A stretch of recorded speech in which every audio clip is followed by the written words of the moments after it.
Chicken butt.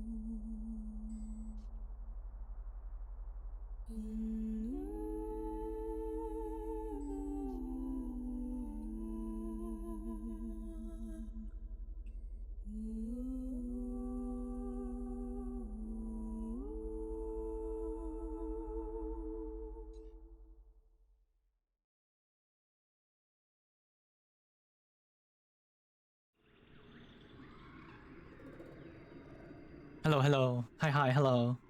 Hello, hi. Oh, there's so many things happening in chat. Hey, Eric, Digi. Yeah, this, obviously just chatting isn't, a... Whoa! Doc! Thank you so much, Doc. That's so kind of you. There you go, Desty. You got yourself a thing. Well done. Desty! Through the kindness of strangers. And by strangers, I mean regular viewers to this channel. Thank you so much, Doc. That's super, super kind of you. Yeah, Digi and Eric, you have not been banished here. You can speak here with the fulsome of your words, or the fullness, I guess, of your words.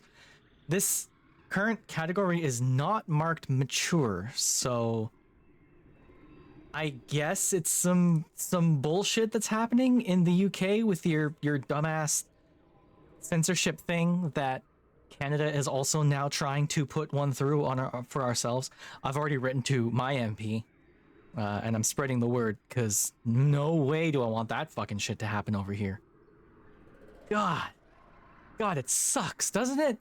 Like, it all sucks, right? Holy shit. Fucking censorship. Goddamn. Oh, think of the children. It's like, it's never about the children. It's never been about the children. None of these fucking rules have ever been about the children. Ever. Bullshit.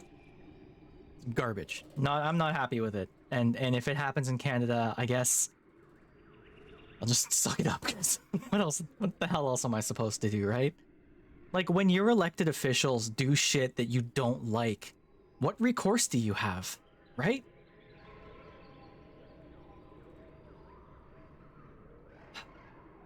Yeah, exactly, Doc. Yeah, exactly. And like, that sucks. Because inevitably it's going to be used against individuals. It's going to be used especially against the LGBTQ community. You know? Because the rules, like, the exact wording for the Canadian version is, oh, we're going to block, we're going to block, quote unquote, sexually explicit material from the eyes of children, from the innocence of the babes, you know? But they don't define what sexually explicit material is. And then they just, well, gay people are sexually explicit, right? Yeah, of course, the Bible says so. So we're gonna fucking block that shit. Oh, we've made it illegal now to be gay. Cool, congrats. Fucking goddamn, every single time. It's every time. I am so sick of this shit. And it's getting to the point now where I feel like we're just gonna have to make a new internet, you know? Spooky, I'm trying to wax philosophical here. God damn it.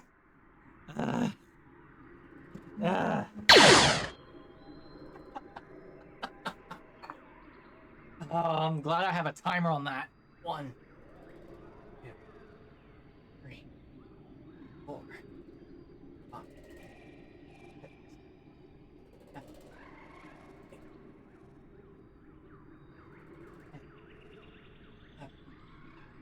11, 12, 13, 16, 17, 18, 20. Okay, cool. Oh, you can do squats again. The internet is doomed anyway. Yeah, dead internet theory and all that, right? What was that recent report that came out saying Twitter is like 75% bots? Oh my god, Spooky. How long before sexually explicit includes any form of sex ed other than celibacy? Yeah, absolutely, Doc. And like, I've even got family members who are like, well, why should a middle schooler know what a gay person is? It's like, because there's gay middle schoolers, Karen. Like, these people are gonna grow up thinking they're weird because we shove fucking straight shit down their throats all day, every day. They don't know how to feel.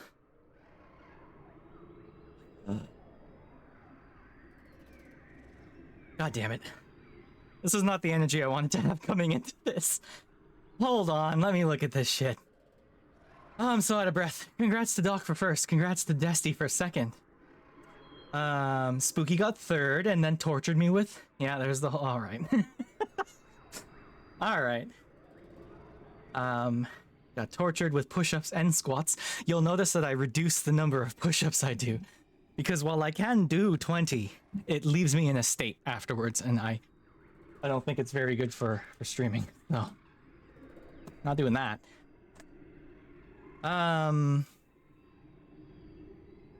Yeah, Doc, thank you so much for that gifted sub. Desti, I did take my meds. I actually took my meds earlier during Oz's stream. So that's all well and done. Let's see, clean glasses, I can do that. Hydrate, I will do that also. So hey, how is everyone? How are all y'all? Hopefully having a good week so far. At the risk of doxing myself a little bit, I had a day off yesterday, so that was kind of nice. I did nothing all day, like a whole lot of nothing. Did some video games, tried to make some cookies, and then that didn't work, so then I reached out to a family member and I said, "Hello, Auntie, can you make me cookies, please, Auntie?" And my aunt was like, "Yeah, absolutely, I can make you cookies." So she delivered cookies yesterday. I got more cookies. Spooky, you're awake. Congratulations. From what I've been seeing in your Discord, Spooky, that's been a constant issue. Feeling horrible, but you were productive. Well, that's tough.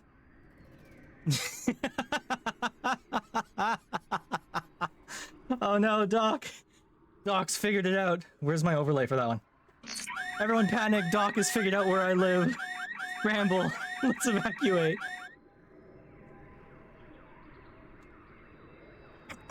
Did that wake you up, Spooky? Oh, I'm all sweaty now. God damn it. How does a robot sweat?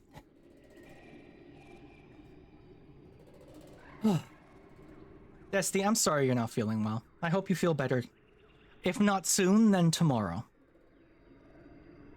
Does Canada have census takers? Oh yeah, we have a yearly census. We have Stats Canada, who are fairly active on Reddit, it turns out, like StatsCan. Time zone doesn't say where you are. Oh shit, you're right, eh? Oh no, that really narrows it down. I never even thought of that. Uh-oh. That's fine.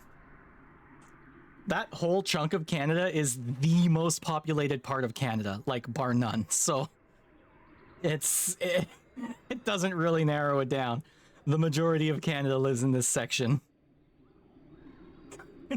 We're asking everyone if they're you. Knock, knock, knock. Are you Len? Get off my property.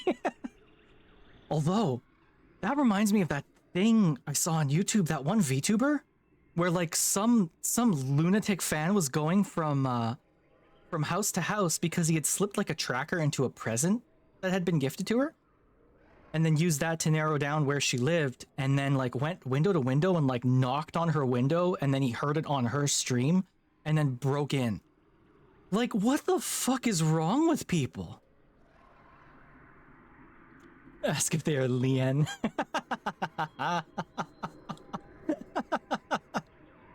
God. 15 years with that stupid name. And you know what? I should have changed my name. When I debuted as a VTuber, I really should have changed my name. I should have changed it to something completely different. Why didn't I? Why did I stick with Len Gorum? It's basically my real name at this point. You know? I've had it for so long. Stupid. Oh no, Desti, no. Please don't dox me, Desti. Doc. Okay, well, I'm glad I changed your mind. What time is it? It is currently 1:15 something. Ooh, mystery. Yeah. So hi everyone. I hope you're having an okay week so far. I hope you had a good Monday, and if not, I hope you had a good Tuesday. We're gonna get through this week together, because it's all we can really do at this point. You have no use for my address? Well, I mean, you could send me fun things from wherever you are, Desti. I know your general location, but I won't say it out loud on stream, because that's rude. Yeah, we're gonna get through this week together, because it's all you can do, right? You just gotta keep going and try and find joy in the little things, and try and ignore how fucking everything is falling apart, and our elected officials have no interest in our common good. And like 8 people on the planet have more money than literally the rest of the people on the planet combined. And that's just the way it is. I know you would, Spooky. You'd send me annoying things. Probably easy to find your address. Well, I'm not gonna. That'd be weird as hell. Okay, so we're doing the same as last week. Pretty much identical to last week. We're playing some more Exocolonist. You can see I've got... Oh, you can't see it. Swoop. You can see I've got Anemone on the front screen now. Because I guess I'm dating her now? And I guess that's how you get people on the front screen? It's the internet. Are we supposed to be weird? Well, I'm definitely supposed to be weird because I'm a streamer, and that's apparently what sells. I need to be stranger. I need to make more funny. I need to make more funny noises. That actually threw me off. Thank you, Spooky. God damn it.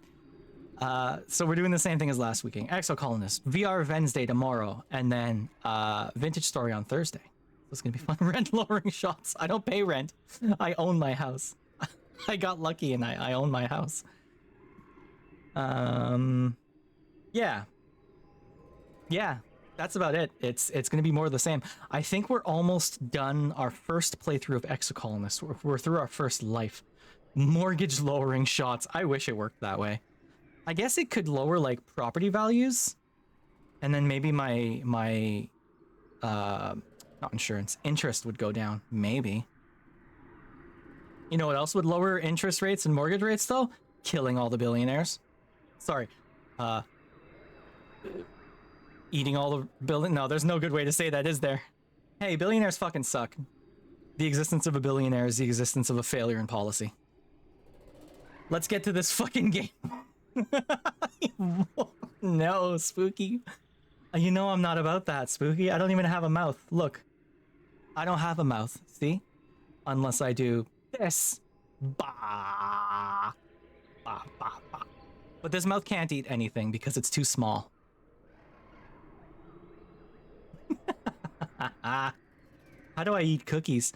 I must have a different way of mashing up food. Maybe I've got an opening somewhere that you don't know about, and then I'm not going to share. Because it's intimate, Spooky. Come on. Not on the first date. Alright, I'm not going to forget to change my category today. I was a teenage colonist. Date? Date? Like Zoink Scoob?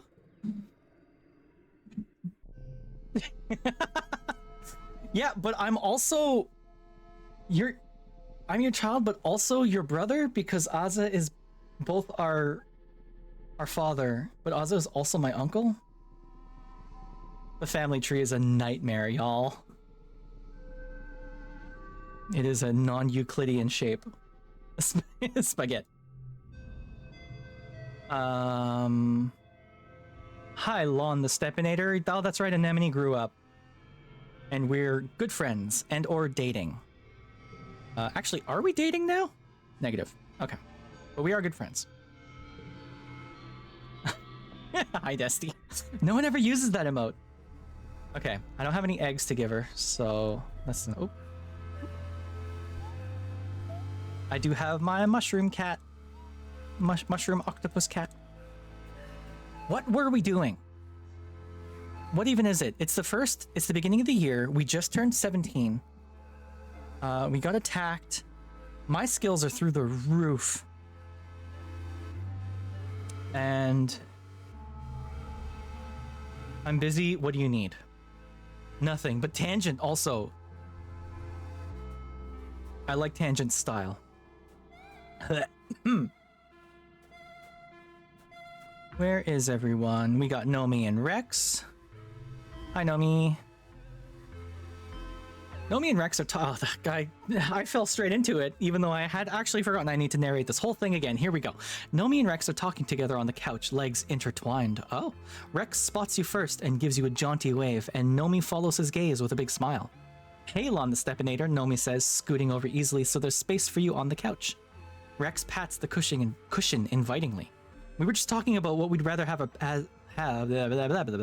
We were just talking about what we'd rather have as a pet, I imagine. A hopi as big as a unisaur, or a unisaur as small as a hopi. What do you think? Huh. Well, you're not giving me the option to answer, but I think the unisaur as small as a hopi would be funny. I don't really know what Nomi is into. Nomi, what are you into? No idea. Do you like logs? Are you into logs? A little bit. Not a whole lot, though. A snowball lands right between your shoulder blades, followed by another one zipping over your head. When you turn, Rex is laughing as he scoops up more spark snow. Got you. Give me a hug, dog boy, dog twink.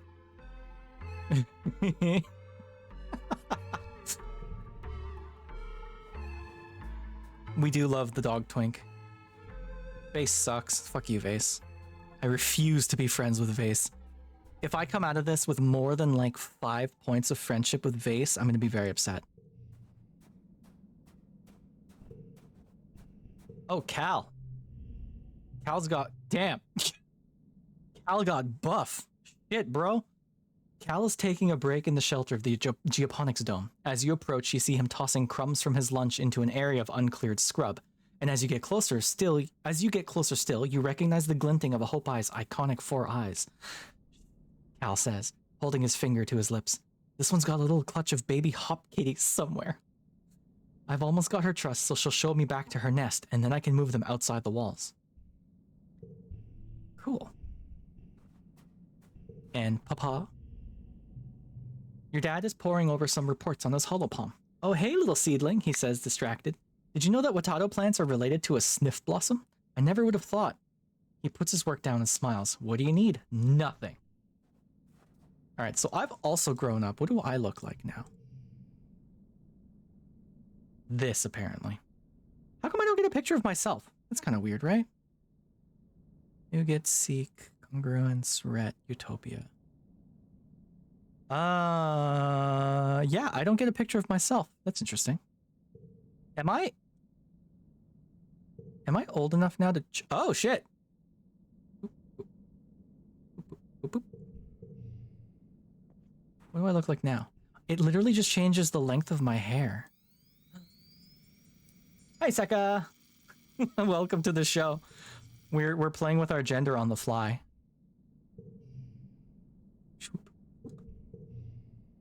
Yeah, it really just changes the length of my hair.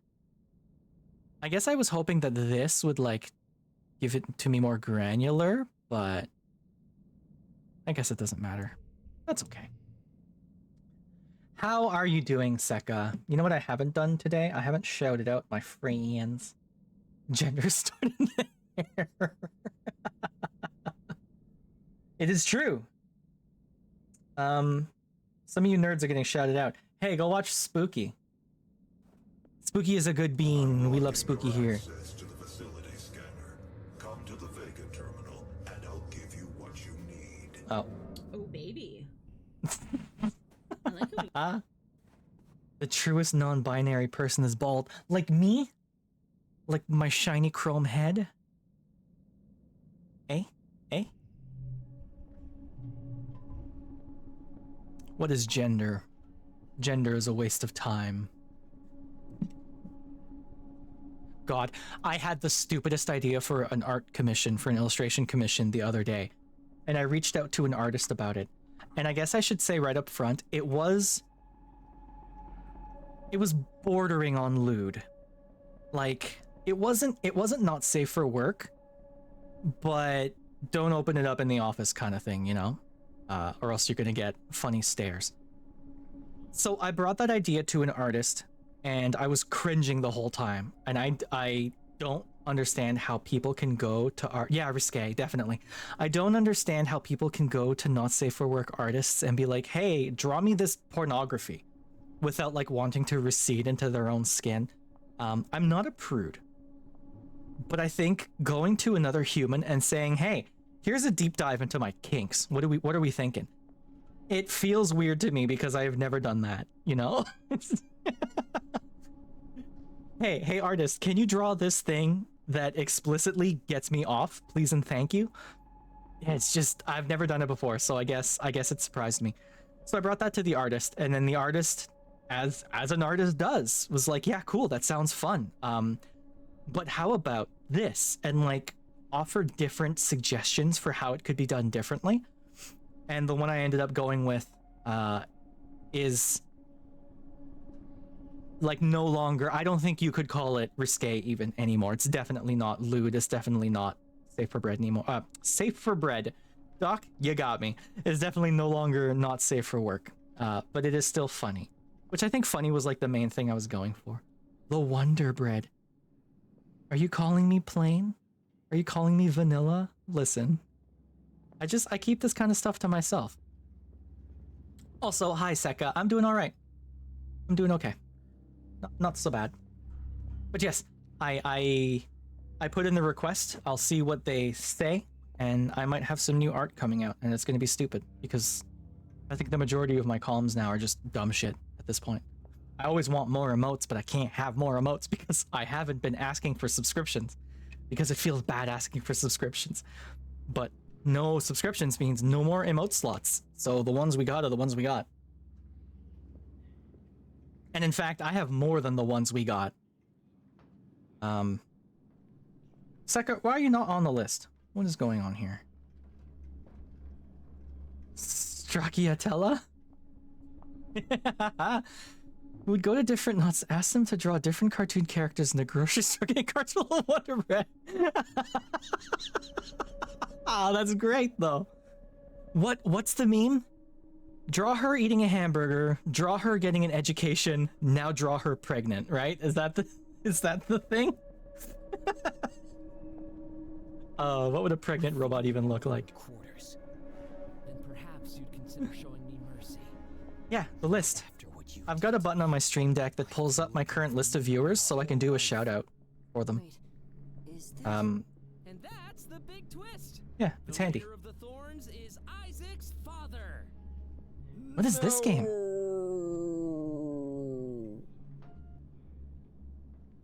Well, it was something. Yeah. But hey, everyone, go follow Seka if you aren't already. Seka plays cool games and has a very soothing voice. What are we even doing in this video game that I'm streaming for your entertainment? My animals could use some work. My toughness could use some work. But so could my bravery. Although my bravery is pretty good because I'm wearing that shirt. I'm wearing this cape here. Hi! Hello, pitiful Scion. Can I call you Scion? I would feel bad calling someone pitiful, like every time I... Oh look, there's pitiful. Can I call you Scion? Welcome to the chat. Welcome to the stream. We're playing some, yes, that's your name. Okay, cool. I hope pitiful is an affectation you have chosen for yourself and not one given to you. Because if someone... It's a Castlevania reference. Oh, okay. I understand. I have never played Castlevania. Any of them. I think my only interaction with Castlevania is that one terminal montage video. With the... Oh great, another Belmont. Something about Castlevania. Yeah, we're playing some of this today. Not a fan of the shows, but the games mean a lot to you. Okay, cool. I guess I have watched a little bit of the show. They were good, but they also... There was something about the show that felt a little too... I'm gonna use the term try hard. It felt like they were trying to be edgy, if you get what I mean, you know? Like the first few episodes. Heck, I don't think any of that's true. Minecraft created by famed game developer Hatsune Miku? Perception, animals. My perception is pretty good so far. This one gives me combat and bravery, but my combat's already maxed out. This one gives me friendship with dice, but I don't want to do that. Combat and animals. I could use more animals, but this isn't the place to do it. Bravery and toughness. Let's, Let's play sports ball. Let's play some sports ball. You're on your way to the sports ball pitch when you literally run into Nemi. She's dressed for combat training, her long curly hair tied back into a no-nonsense braid. Oh, she says, holding you at arm's length and checking you over to make sure you're okay. I didn't see you there, sorry. Where are you going? Yeah. Nemi looks at you incredulously and laughs a little. Combat training, she answers, like it's obvious. You're still playing sports ball? No offense, but aren't you a little old to be chasing around a ball when there's so much more going on? Nemi, sports ball gives me very valuable statistics in my bars. I need to make the bars go up, Nemi. They get very fanficky and purposefully edgy, and the people behind them are not very respectful to OG fans. Oh. Castlevania references JoJo frequently? Really? I didn't know that. That's surprising. Yeah, and she is pretty. Her name is Anemone. We are currently dating, I think. Yeah. We're all teenagers. So it's got a lot of that teenage, like young teenage romantic angst thing that's happening, you know? Yeah, no, she's a she, for sure. We do have a couple of others. I think she's a she. I think Nomi is the only one who is explicitly non-binary other than my character. Checks out for teens. Yeah. Hey, I was a teenager once. I remember. What a nightmare that was. Holy God. We've got a bunch of very fun characters, and I think all of them are romanceable in some form. Well, all the ones your age are, I should say. Teenage Mutant. That's the title of. That's what I put on Blue Sky, Seka. I think I wrote Teenage Angsty MB Colonist. Teenage Angsty MB Colonist. Aren't you will be chasing around a ball? There's more going on. She marches off down the hallway towards the garrison, leaving you to contemplate your choices in life. Nemi, I'm trying to get my bravery up. Stop judging my pastimes. God damn it. Cards with gems are wild. Oh, that's cool. Okay. I think this one was already wild, but that's fine. So we got 5, 4, also a 4, also a 4, and also a 4. Oh, well, maybe not.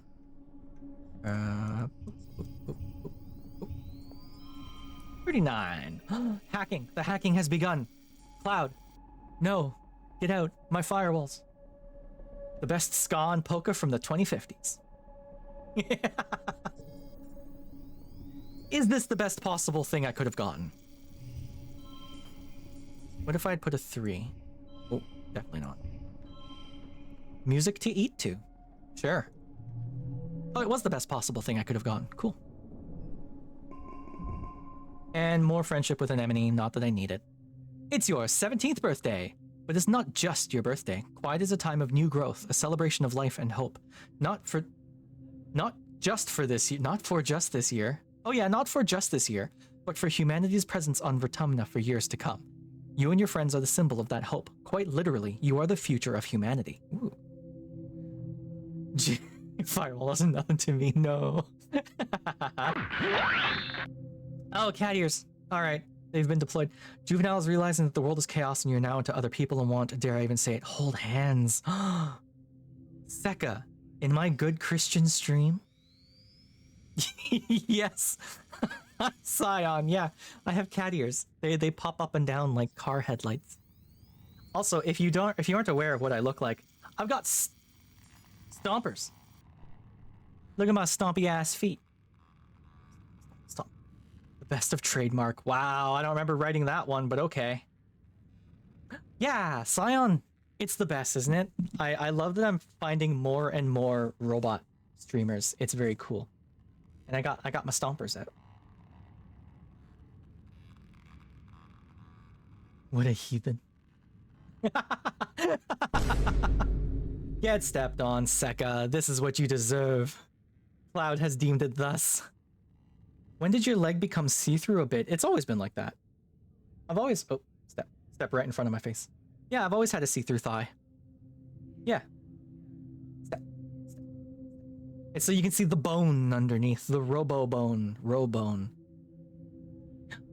Oh, Scion.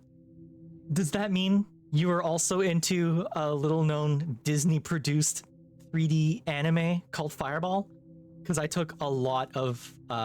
Yeah, yes. The pointy tippy-tappy feet. They're my absolute favorite kind of robot leg. Is a tippy-tappy feet. I took a lot of have you not seen Fireball? Okay. All right, you need to watch Fireball. There's a character called Drossel von Flugel. She is the main character of Drossel, of Fireball. There's a bunch of different seasons of Fireball. The one that most people have seen is Fireball Charming. But there's Fireball Charming, Fireball Humorous, and then Fireball, like, it's got a German name that I don't know how to pronounce. Yeah, but definitely Fireball Charming is the one that most people have seen. Hey, thank you so much for the follow, chica. Shimane, a fellow VTuber, I see. Welcome to the show. And yes, Stompy feet are my absolute favorite. The tippy-tappy robot feet are the best. Robot paw gang. Uh-oh. How the turntables. All right, let me get through this story before, because I want to see if I can finish this game tonight. We are 17, the game ends at 20. As you're all beginning to take your places as adults in the colony, the council has decided to throw a party in your honor, the Vertumnan Youth Ball. Mars is organizing it, of course. You get an embossed invitation on real paper slipped under your door. Dancing is for dweebs, party all night long, or I guess I could go.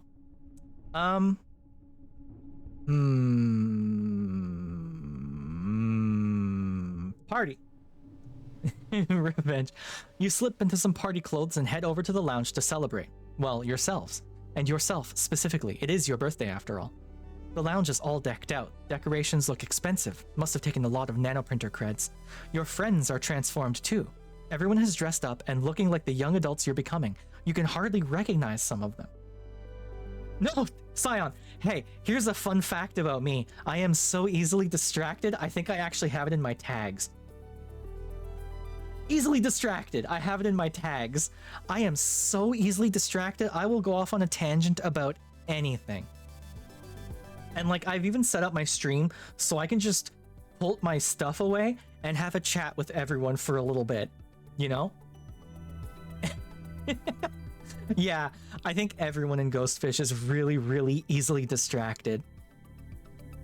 Yeah, this is my room. I like to hang out in here. I've even got a seat way back here that I can talk to you from. Hello. I really, really like my setup. I worked pretty hard on making this whole setup. Yeah. I've got a couple of fun redeems too. I've got the bathhouse one at the very bottom there. Stream room chair. Oh my god, did she? Hey, another follow. Hey, Kakat, welcome. Welcome. Thank you so much for the follow. We're playing some games. Jeez. Should I like introduce myself? I guess y'all will learn about who I am as we play. It's okay. Mars catches your eye and waves, her bangles jingling joyfully. She looks like a model from her holomags, every inch of her primped, painted, and perfumed. Lon the Stepinator, happy... By the way, I guess I should... That's an interesting sentence to walk into. I guess I should point out right here. My name is Lon the Stepinator. That's like the whole thing is my name. Thanks to Sekka and some of my viewers, we made this my name, and now people say it in full every single time. We decided early on that it's sort of like a Sonic the Hedgehog situation where you gotta say the whole thing, you know? Lon T. Stepinator. Even my own parents call me Lon the Stepinator. Happy birthday, I'm glad you could make it, she says over the steady thrum of the music. Drinks are over there. Make your song requests to congruence and take off your shoes. You look down at your boots, then back up at Mars skeptically. She rolls her eyes and does a little bounce. Sock hop, just like Earth, duh. It is the truth, Sekka. You can't deny it. I have a clip of it. And yes, hi, Kekat. Welcome, welcome. At the refreshments, what? Rex the dog twink boy hasn't changed, and neither has Cal. At the refreshment table, Cal is stuffing his face with party food, and Rex shoves 2 glasses of punch in your hands. Gotta stay hydrated, he says, pouring himself another glass. We'll be sweating it out one way or another. He winks at you. Oh boy. Oh. Hey, Rex. Len fails at reading. Well, hold on. Len just pretends it was me, and in truth, it's the truth. No, I did read that correctly, Sekka.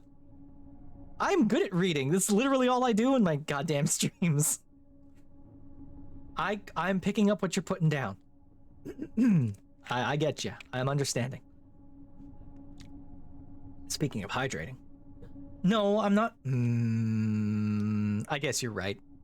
I guess I did say you lied. I guess I meant more that you can't lie about it even if you wanted to. Which you don't, clearly, because you're just taking full ownership of it. Don't let them fool you. Tangent isn't dressed up either. What the hell? Don't let them fool you, Tangent Mother's joining you. She smears a glob of something pink and meaty looking on a cracker. It's a well-documented phenomenon that people inexperienced with imbibing alcohol will begin to act as if they're drunk, even if they're completely sober. To Rex, she adds, I mean, of course, that I am not going to suffer any bad behavior. Oh shit. Rex grins as he pulls a flask out of his vest and pours a healthy— What vest? My dude, you're wearing 2 patches of leather. Pours a healthy addition into his glass. Who says it's going to be an act? Let's get a little loose. Come on, it's a party. The music changes to something with a fast pounding beat. Rex throws his head back and howls. Woo, it's time to dance. Enough vest to stash a flax. Yeah, no. Rex is 100% twink mode all the time. Do I want to dance or do I want to hang with my friends? So IRL, Len wouldn't be dancing. So let's do the opposite thing. You, Rex, and Mars take to the dance floor. After a while, Nemi follows, pulling Vase behind her. Oh, don't like that. You all dance until it feels like your heart is going to burst from excitement, from exertion, and from the sheer joy of throwing yourself around the room with your friends. Fuck you, Vase. We don't like Vase in this house. Get out of here, Vase. Nomi, who's playing DJ with congruence, spins up something a lot slower, more romantic. Grab a partner and pull them close, they announce dreamily, or whatever distance you both feel comfortable with. Nope, you need to pull them just close enough that there's room between you both for Jesus. You need to leave room for Jesus, as they used to say. Instead of flask in your pants. Hey, Sekka, if you're shaped like that, like, it's a weird looking flask, eh? Space Jesus, obviously. Regular Jesus. Regular Jesus is back on Earth. We only hang with Space Jesus. He wears cool shutter shades. Everyone giggles awkwardly and shuffles around, feeling the intangible friction of teenage politics. Who dances with whom? Who makes the first move? Walk over to Nemi. Nemi smiles and dances with you, clearly not taking it too seriously. She steps on your foes. She steps on your toes a few times, apologizes, and then spends the rest of the time making honking noises at opportune moments in the song to mess with the heartfelt lyrics. You join in and giggle your way through the rest of the song. After your dance, she politely excuses herself and goes to dance with Vase. You see them making out on the dance floor a few minutes later?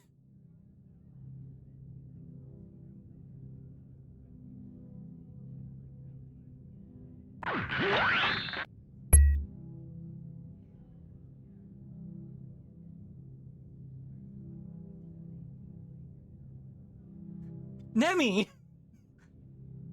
How could you? No!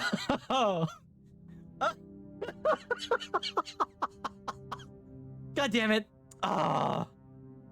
Nemi! Fuck. I knew I should have gone for Nomi instead. God damn it. Nemi, that hurts. That sucks. Goddamn teenagers. Oh my god. Hey, this game is making me remember Len be more polyamorous. But I'm not, though. Like, I, Len, am not, so I don't know how to get into that mindset. Oh, all right. After the slow songs, Nomi spins Congruence's music library to something with a little more bounce to it. The dance floor once more floods with bodies ready to gyrate the night away. But the tunes are abruptly interrupted by Governor Lum's hearspeak hijacking the feed. He strides to the stage, flanked by Security Chief Rhett. Everyone on the dance floor whines in unison as having blah blah blah blah blah blah blah blah blah. He strides to the stage, flanked by Security Chief Rhett. Everyone on the dance floor whines in unison at having some buzzkill adult stop the music, but Lum just raises his hands and smiles indulgently. Look at all of you, he says, young pioneers. I look at you and I see the future, not just of this colony, but of all humanity. You catch a few people rolling their eyes. You've heard this before. Rhett here, good man, a real good man, really, the best of the colony. I don't like the way this guy talks. Okay, so I'm not crazy. Yeah, Scion, you get me. To be fair, to be entirely fair to Anemone here. What the fuck? Well now. Okay.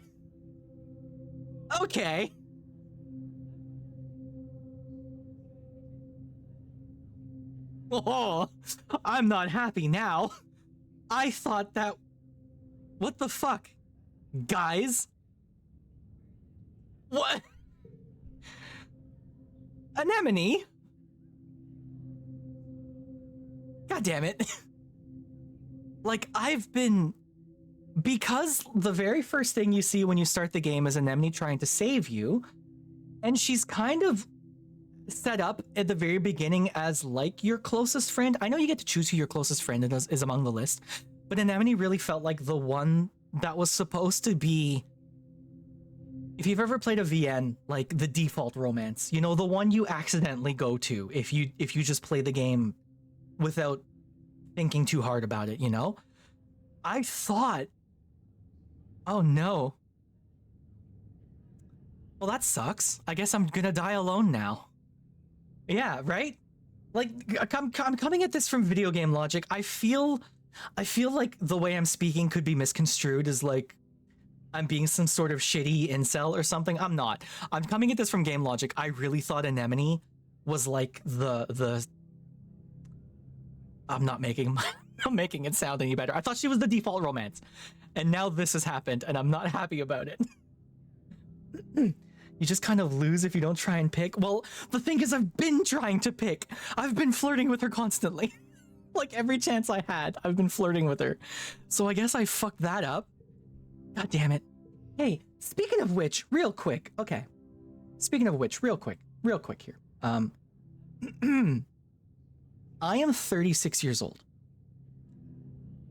Does anyone else in or around my age group remember when the friend zone meant something different? Am I crazy? Because like nowadays you hear friend zone and you picture right away like some shitty incel who's all upset like, oh, she friend zoned me. And it's like, it's not good. The way it's being used is not good. It sucks. But when I was a teen, I specifically remember the friend zone meaning you were friends with someone, you caught feelings for them, you ask them out, and then they say, oh no, I don't think of you that way. It's better if we stay friends. And then you just kind of kept going. And that was the friend zone, right? Like it wasn't something bad. It wasn't something bad. It was just like, I shot my shot and I failed, you know? That's how you think, okay, yeah. Because now I hear people talking about the friend zone and it's got like really bad connotations to it. The people who use it have changed more than the meaning itself changed. Okay. Modern dating scene really demonizes just being friends with someone. I guess, eh? Yeah, no, it just... As I got older, I kept seeing like friend zone being used in the derogatory and especially being used like with bad connotations, and it kind of sucks. Yeah, it sucks. Also, hi, Spooky. Spooky, let me get out of the way here real quick. The the person I was trying to romance is now dating my arch fucking nemesis, which I think is what hurts more because I hate Vase. Vase fucking sucks. And now the girl I like the best is going out with the guy I hate the most. That's what's really getting me. If Nemi had hooked up with Cal or even Rex, like hook up with the twink dog boy, the twink fuck boy. You know, look at this guy. If Nemi had hooked up with this, totally cool. But you hooked up with Vase, the narc? Look at this fucking guy. Look at this guy. Look at this fucking guy. Get out of here, Vase. Piece of shit. Yeah, 100%. Vase signed up as a recruit and he posts about how he's super hardcore and he's gonna move out and whatever the fuck. Bought a Lamborghini with his signing bonus. Mary's too young. If you really care about someone that deeply, wouldn't it just be enough to have them be close to you in any way? I know I've always found satisfaction in being friends. Yeah. Yes, he definitely does, Sion, 100%.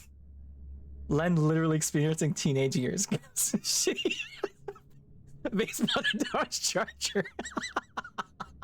Yeah, listen, I did the teenage romance thing and it sucked. It sucked. Never again. I don't know how to date. My partner, I have been with my partner for 20 years now. Almost 20 years. We started dating when I was 17. She was 16. We've been together ever since. I didn't know how to date back then. If she ever leaves me, I will die alone because I don't know how to date. I don't know what I'm doing. I'd go up to a girl and like, hey, are you into Gundams? something lame, you know? Oh, lordy. Yeah. Okay, back to the game, yeah? Rhett here, a good man, a real good man, really, the best of the colony. Shared this poem from a great Earth poet. Lum continues.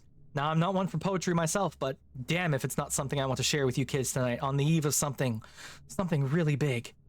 He clears his throat and reads from his hollow palm. Few months out of an 11-year relationship. Ouch. Oh, that sucks, Sion. I'm so sorry. That sucks.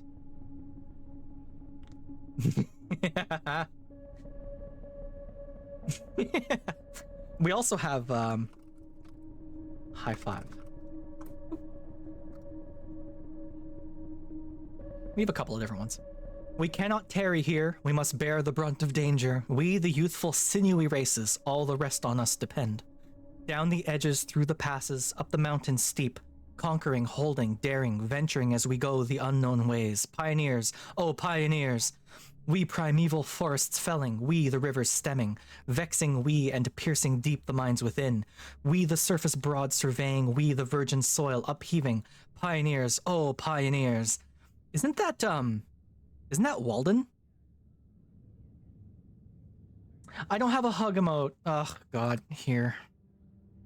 I don't have a hug because I'm not really much of a hugger, but everyone seems to want it, so where is that? I think I have it in my disabled list. Yeah, there it is. This can be under chat interactions. I think that's where that goes. Yes. Enable. All right, there you go. Hug. Hug sounds amazing right now. Well, here you go, Spooky.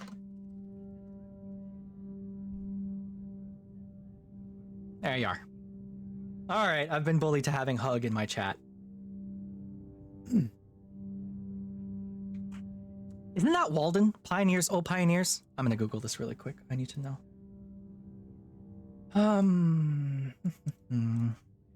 Pioneers, oh pioneers. Poem. It is a real poem. I know that much. Walt Whitman. I was close. Walt Whitman. Yes. I've given the gift of hugs. Applaud politely, silently mouth the word boring, grumble and hiss. This is bullshit. Oh, should I go on my rebellious arc now? Now that,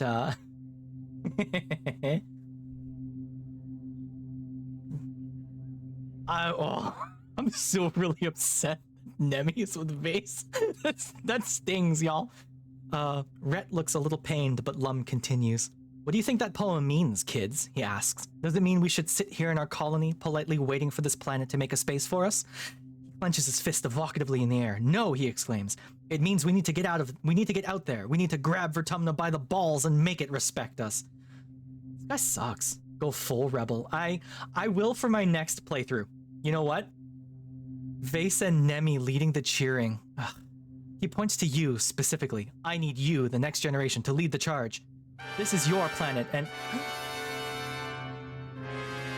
Hi, Clam!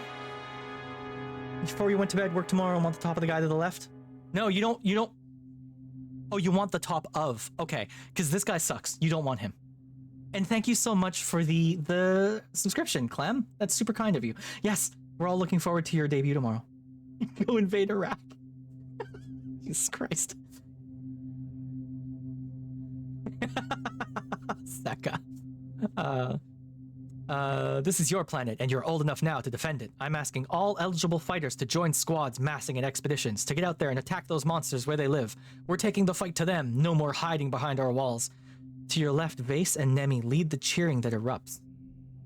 Lum and Rhett leave and the music spins back up again, but only a few die-hard partygoers still want to dance. Everyone else is broken into small groups to discuss the announcement. You are... angry! I'm fucking angry, but not because of that. There we go. This is bullshit, Cal exclaims, causing a few heads to turn. They're not even going to try to figure out why the animals are attacking us. They're just going to kill, kill, kill. He waves his arms over his head. Aren't we supposed to be better than that? Dice clearly agrees, though much more quietly. They don't even know what's out there, he mutters. They have no idea what they're up against. Dice! With, like, the outfit. Bro. The party fizzles out as everyone drifts away from the lounge. You return to find your dad has stayed up to make sure you got home safe. He's never done that before. You've always been told the colony was safe. Now you see his sad eyes, and you know that time is over. Dice is so gorgeous. Yeah, aren't they? I love all of the characters in this. Cal's a big hunk. I really like Tangent. I would have gone for Tangent at first, but I feel like I screwed up at the beginning. The fishnet suspenders, yeah. I also really like how inclusive this game is. So like, you know, I'm NB. Tangent is trans. We've got Nomi here, who's NB. I do like Nomi quite a bit. I'd simp for everyone. Yeah, I love that you can choose how you look. You just whenever you want, you can change your pronouns, and you can change your pronouns to this degree. I've shown this off almost every single stream of this I've done. All of these pronouns are text boxes. So, like, you can be, instead of cowpoke, you can be buckaroo. I think I changed one to Pookie Bear. Yeah, I changed Lover to Pookie Bear, because that's funny. It's so good. The game's fantastic. And it's, I don't want to call it roguelike, but it does have like a, you know, when you finish the game, you start at one again, and it expects you to keep doing rounds. Snookums. Yeah, exactly, Spooky. Exactly. It's so cool. Alright, well, Vase, fucking asshole. Here, I've got something for you. It's dog shit. Enjoy this fucking boba fruit, you asshole. That's right! Fuck you, Vase. Vase takes your gift and scowls at it with thinly veiled disgust. Yuck, I'm not eating that. Knowing this planet's probably poisonous. Nice acne, nerd. Fuck you. Stole my girl. I'm so upset.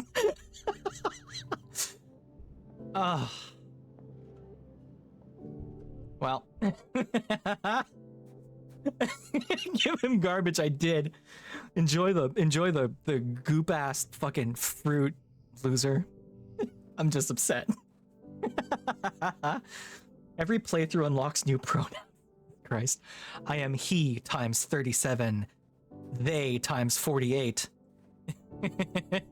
I collect all the pronouns. Man, I don't want to fucking do anything in the barracks anymore. I'm hurt. I wanted to make myself a big thembo, and I guess... Man, sucks. Mars, my heart's broken. Talk to me. What are you up to, Mars? Mars is watching holovids, propping her head up with her hand.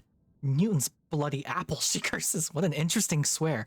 We have got to start producing our own entertainment soon, or I'm going to literally go mad. Well, can't help you with that. Just watch, Sanctuary Moon. Everyone loves Sanctuary Moon. Organizing, perception, friendship with Mars, friendship with Rex. Or Mars's hair. Yeah. Everyone in this is so pretty. I love the designs. Len expecting sensible adult reaction out of teens. Sekka, I haven't been a teen in a long time. Like a really long time. I'm a member of an ARMA unit.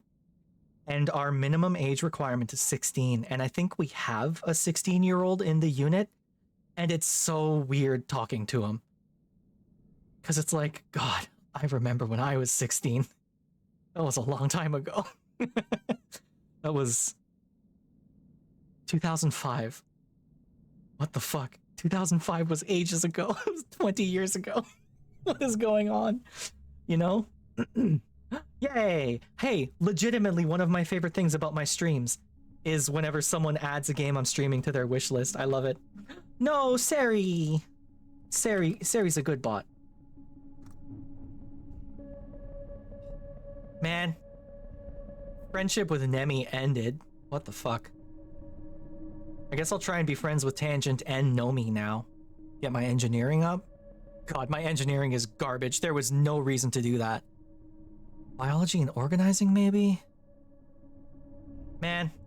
Oh, fuck it. Yeah, Scion. I remember, the Twink. Maybe. Or, Cal. Cal's a big hunk. We can hang out with Cal. And if I hang out with Cal, I get to hang out with my dad, too. And my dad's pretty cool. Oh, ads. Oh, no. Blink twice if you can hear me. Actually, you know what I'm going to do? I'm going to take a quick break. I want to go get a quick snack. So, everyone sit tight. I'll be right back.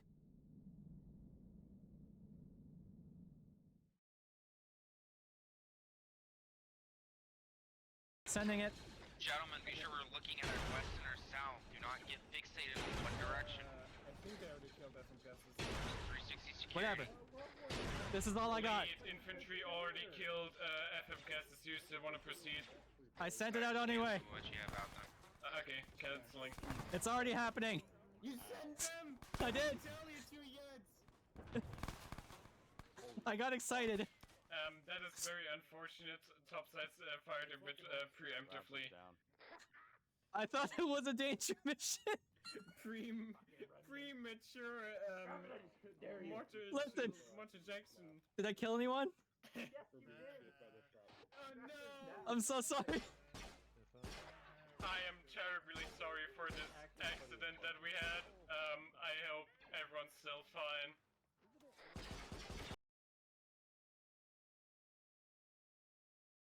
If we ever hook up with a medic, I'd love a stitch on my chest.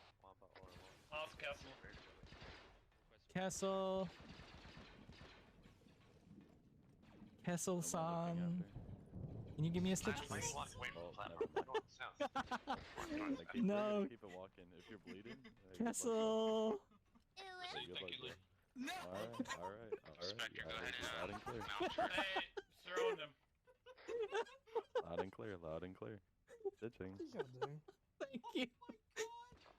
Alright, let's go. Nice. You want us to mount charges on these fuel cells? Yeah. I wish that was my actual voice.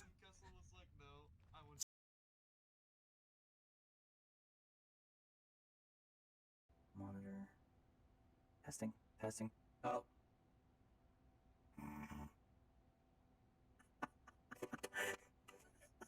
I love this clip. This is a stupid clip.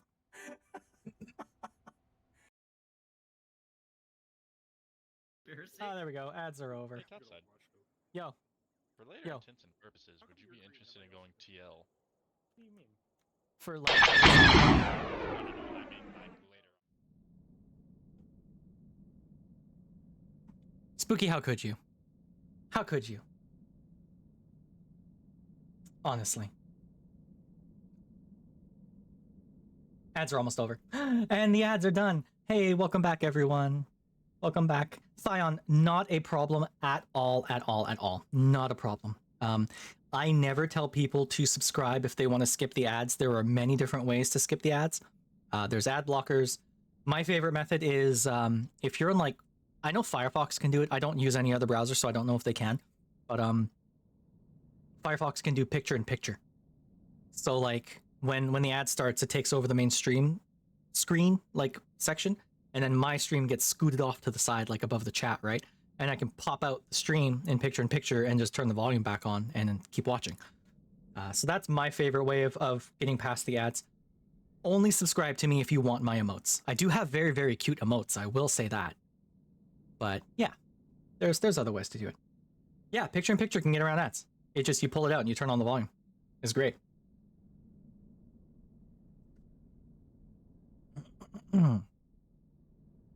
Yeah, no, it's fantastic. I'm sure Twitch will eventually try and patch that out, but I mean, Firefox is pretty good. Yes, exactly. Okay. And as for what you said earlier, no, I wasn't going to go punch a wall with a picture of Vase's face on it. My cat. I have been blessed with cat. Say something to everyone. You're on the microphone, cat. Say something. No, you never do. Mwah. Okay. Yes, I have a cat who likes to visit. Oh boy, oh boy. All right, well, my heart's broken because, well, Nemi didn't pick me, and that hurts. So, but spooky. Bad. Spooky. Bad spooky. Bad. None of that. That's not my brand, and you know it. We are pure in this chat.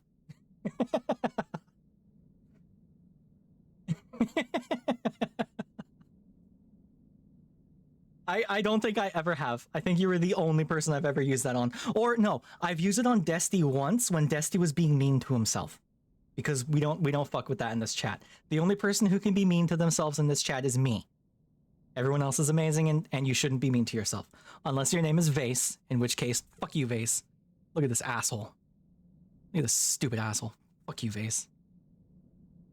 I'm gonna make it my mission in life to make your life miserable now, Vase. Chaotic and cursed. No, it's more that so I'm a member of Ghostfish. We're a small group of friends who stream together. We're sort of an unofficial team, I suppose. There's a whole pile of us, and we run the gamut from not safe for work loot streamer, spooky, to pure and innocent like me. Which isn't true. I do say some bullshit sometimes. But yeah, it's not really my brand. And I'm not saying it's a bad thing, Spooky. I'm not saying it's a bad thing. It's just not my thing. It's somewhat. Somewhat. I'm going to pull up a clip of yours right now, and it's probably going to be lewd. Where are you in here? There's another shout out. You get 2 shout outs in one stream. I just like watching her innards. That's See? See? Like right away. I didn't even have to try for that. My shout out thingy pulls a random clip, and that's what it got. So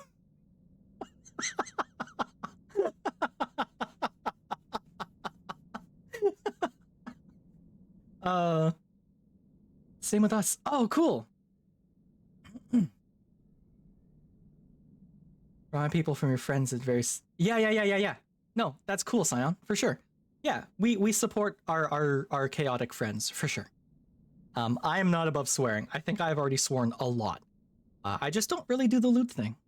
And I couldn't tell you why. I don't know. It's just not my bag, I suppose.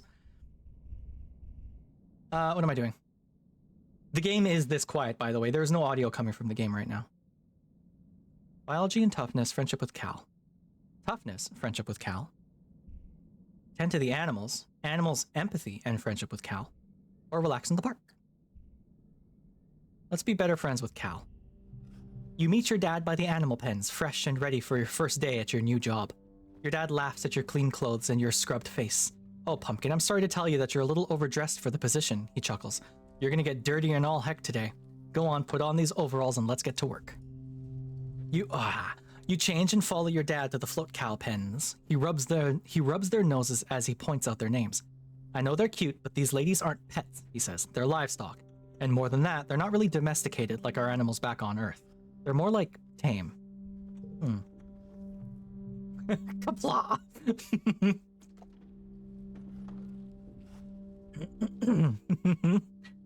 We give all the animals lots of room to roam, and we feed them well. They're not going to get chased down and eaten by bigger animals, and we help them if they're sick. It's a pretty good deal, I think, but they're still pretty wild, he says. You gotta be careful with them. He leans his elbows on the fence. We were pretty lucky that Vertumna has herd animals, he says. Makes it a little easier. We'll probably have real domestic animals in a couple 100 years. Wow. Yeah, right? He's cool. And your mom was, unfortunately, also very pretty. Your mom was buff as hell, and she's got the prosthetic leg, which is very cool. Everyone in this game is very, very cool. Yeah.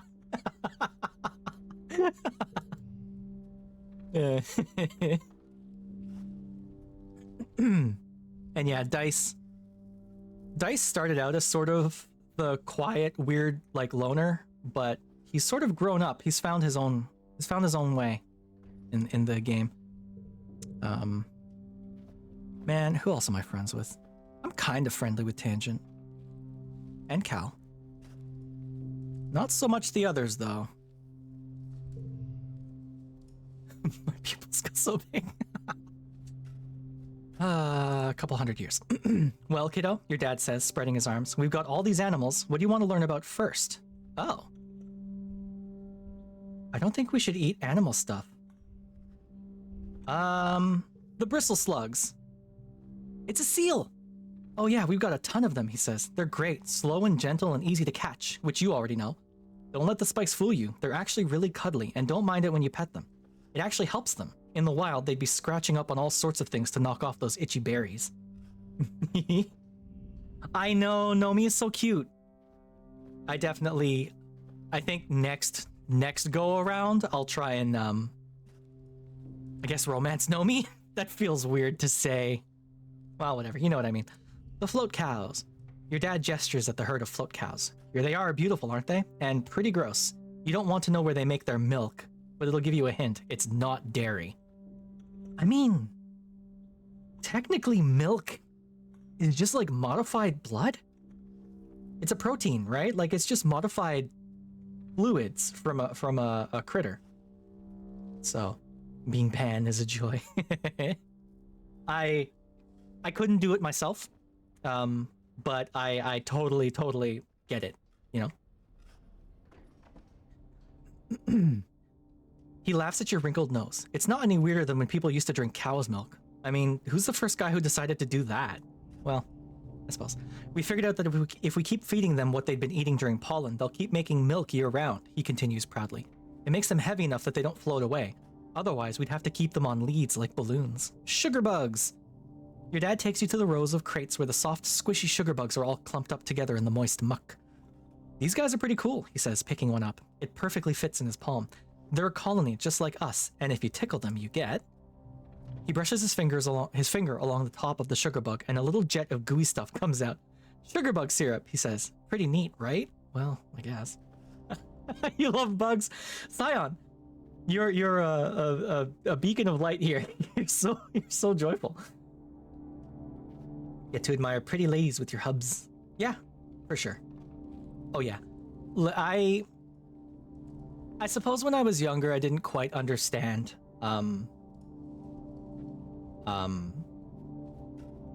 like, I guess the queer experience is the way to put it. But as I got older and, you know, I started asking questions about myself, therapy helped a lot. Hi, I'm NB. I'm Len. Yeah, no, it's just... There comes a point where I think you can either choose to be a really shitty person about everything, or you can choose to just mind your own fucking business. And like, life is so much easier when you just stop caring about stuff, you know? I will fully point out a super hot dude right after pointing out a super hot lady. I will say, I have a bar, like not a standard. I have like a level that I think I find women to be much prettier than men. By which I mean, one day when I was younger and I was walking down the street, a lady was jogging in whatever her running outfit, and she was so drop dead gorgeous that I literally could not stop staring at her, and I walked straight into a lamppost. Like, you know, the sound of the ringing, you know, people actually looked over. I just walked straight into a lamppost, and I've never done that with a guy before. But I mean, maybe there's a guy out there who will make me walk into a lamppost because he's so gorgeous, you know, maybe. But no, I tend to like women. That's where I'm at in my life. But yeah. And polygender food. Spooky! We love you for it. Trippets. Nope. Oh. Well, no joke, we thought these guys were just plants for the first couple years, your dad says.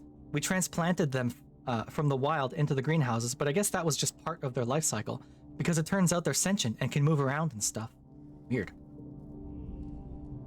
Just a creature. A criatura. We move them out of the greenhouses and into the barns, but we don't really treat them differently. They still mostly just sit there. I don't think we should eat animal stuff. Your dad smiles understandingly. I know, kiddo. It can be weird to wrap your head around when you've spent most of your life eating plants. You don't have to eat that kind of stuff if you don't want to, he continues. There will always be vegan options in the canteen, but ranching is a part of our food production, so that's our job. To make it as nice for the animals here as we can. I suppose. Great, your dad says, clapping you on the back. That's the kind of energy I want to see around here. We need someone to muck out the float cow stables. They might float, but their poop sure doesn't. He hands you a shovel. Have fun, get to work. Great. Alright. Alright, so we've got first collectible use is free. Good. Okay. It's free. So I could redraw my hand, but this is actually a pretty good hand. So let's just start building this. 2, 5, 5, 7. So 37's pretty good. I'm going to go on a limb and say 37 is the best I can get here. It was. Cool. We all float. I really want to try that float cow milk. You can make a cheese or yogurt out of it. I maybe. Who knows? Maybe. Oh, what is my face? Wait, what's going on with my expression? What is this? Huh? Me? Am I okay? I get very fixated on game lore. Well, there's a lot of lore here, so that's fine.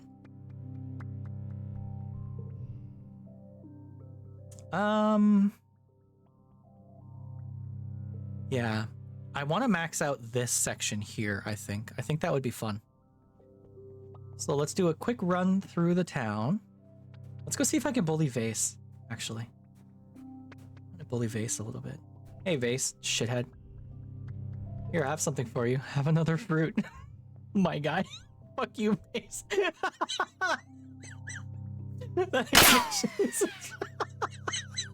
Spooky. Oh,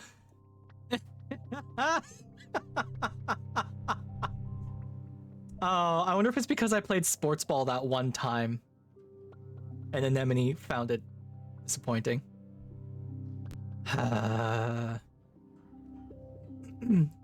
Oh, I'm sorry, Scion. I have several gunshot sounds.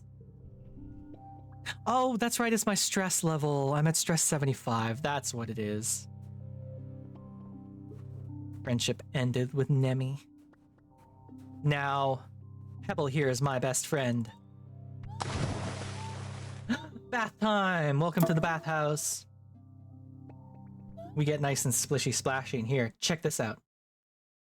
We got ourselves a bathhouse. We got towels. We got soap, probably, somewhere.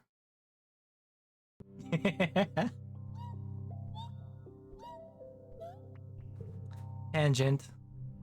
Help console me. I have a broken heart. Tangent, what are you into, girl? Absolutely no idea. Do you like crystal clusters? She doesn't hate it. All right, well, that's fine. Dives into the hot tub in the back, yeah. I don't think I set up a, come to think of it. I didn't really set up a seat in the back, so I don't think I can... Yeah, no, I'll have to fix that. Medicinal herbs? That sounds kind of studious. Yeah, maybe. I'll try it again next time. Tyrannic Station only has communal showers. You doing the Starship Troopers thing? I was kinda on the bench, yeah. Starship Troopers. Or Star Trek. Star Trek has, communal showers. Right? Yeah, they got the at least, according to Lower Decks, they do. Too soon to give another gift. Want to make something. Creativity is not nearly high enough. It was on the bench. Rex, give me a hug. I need a hug. Rex meets your hug with just as much enthusiasm as before, lifting you off your feet. Thanks, Rex. Alright, well...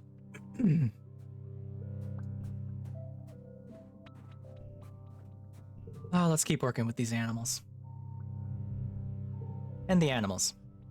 You're working with the bristle slugs this week. There's a whole herd of the slug seal porcupine beasts lumbering through the fields and rubbing against their scratching posts. You can walk right up to them and they don't mind at all. To say glomps you? I wouldn't put it past the writers of this game, honestly. I mean, maybe, right? You empty the berry catching buckets and sort through the berries, picking out loose stones and planting any that have sprouted. Those ones will grow into bristle slugs too, one day. What? These berries turn into bristle slugs? That calls into questions how the biology of this planet works.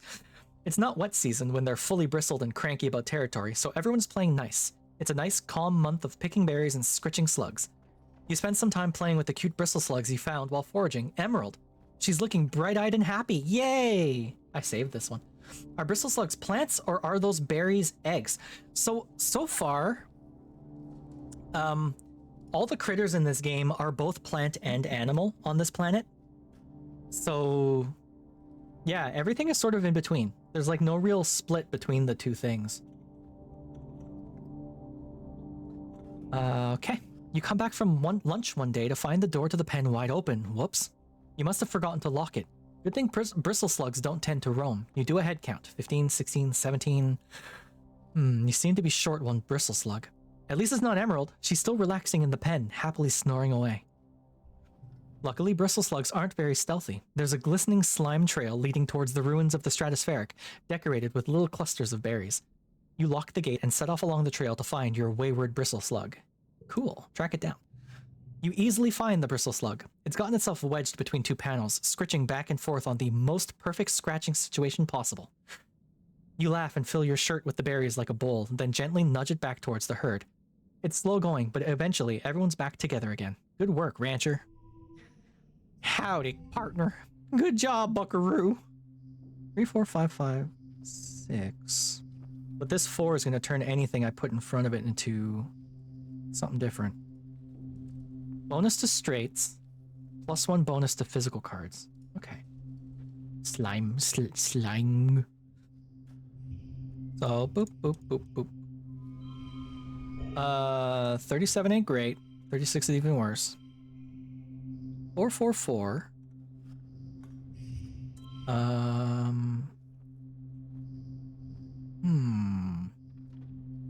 got rid of... That becomes an 8. 4, 4, 4. 4? No. I kind of want this 5 here, huh? Oh. Well, why? Oh, 4, 5, 6, of course. God damn it. Oh, I'm so bad at this game. Yes, that's a straight. 4, 5, 6. And if I do this... Negative. Okay. 4-6, 4-5-6. Win. Nice. Nice. Better friends with Cal. Where are we at now? 37. Okay. Welcome to Pollen.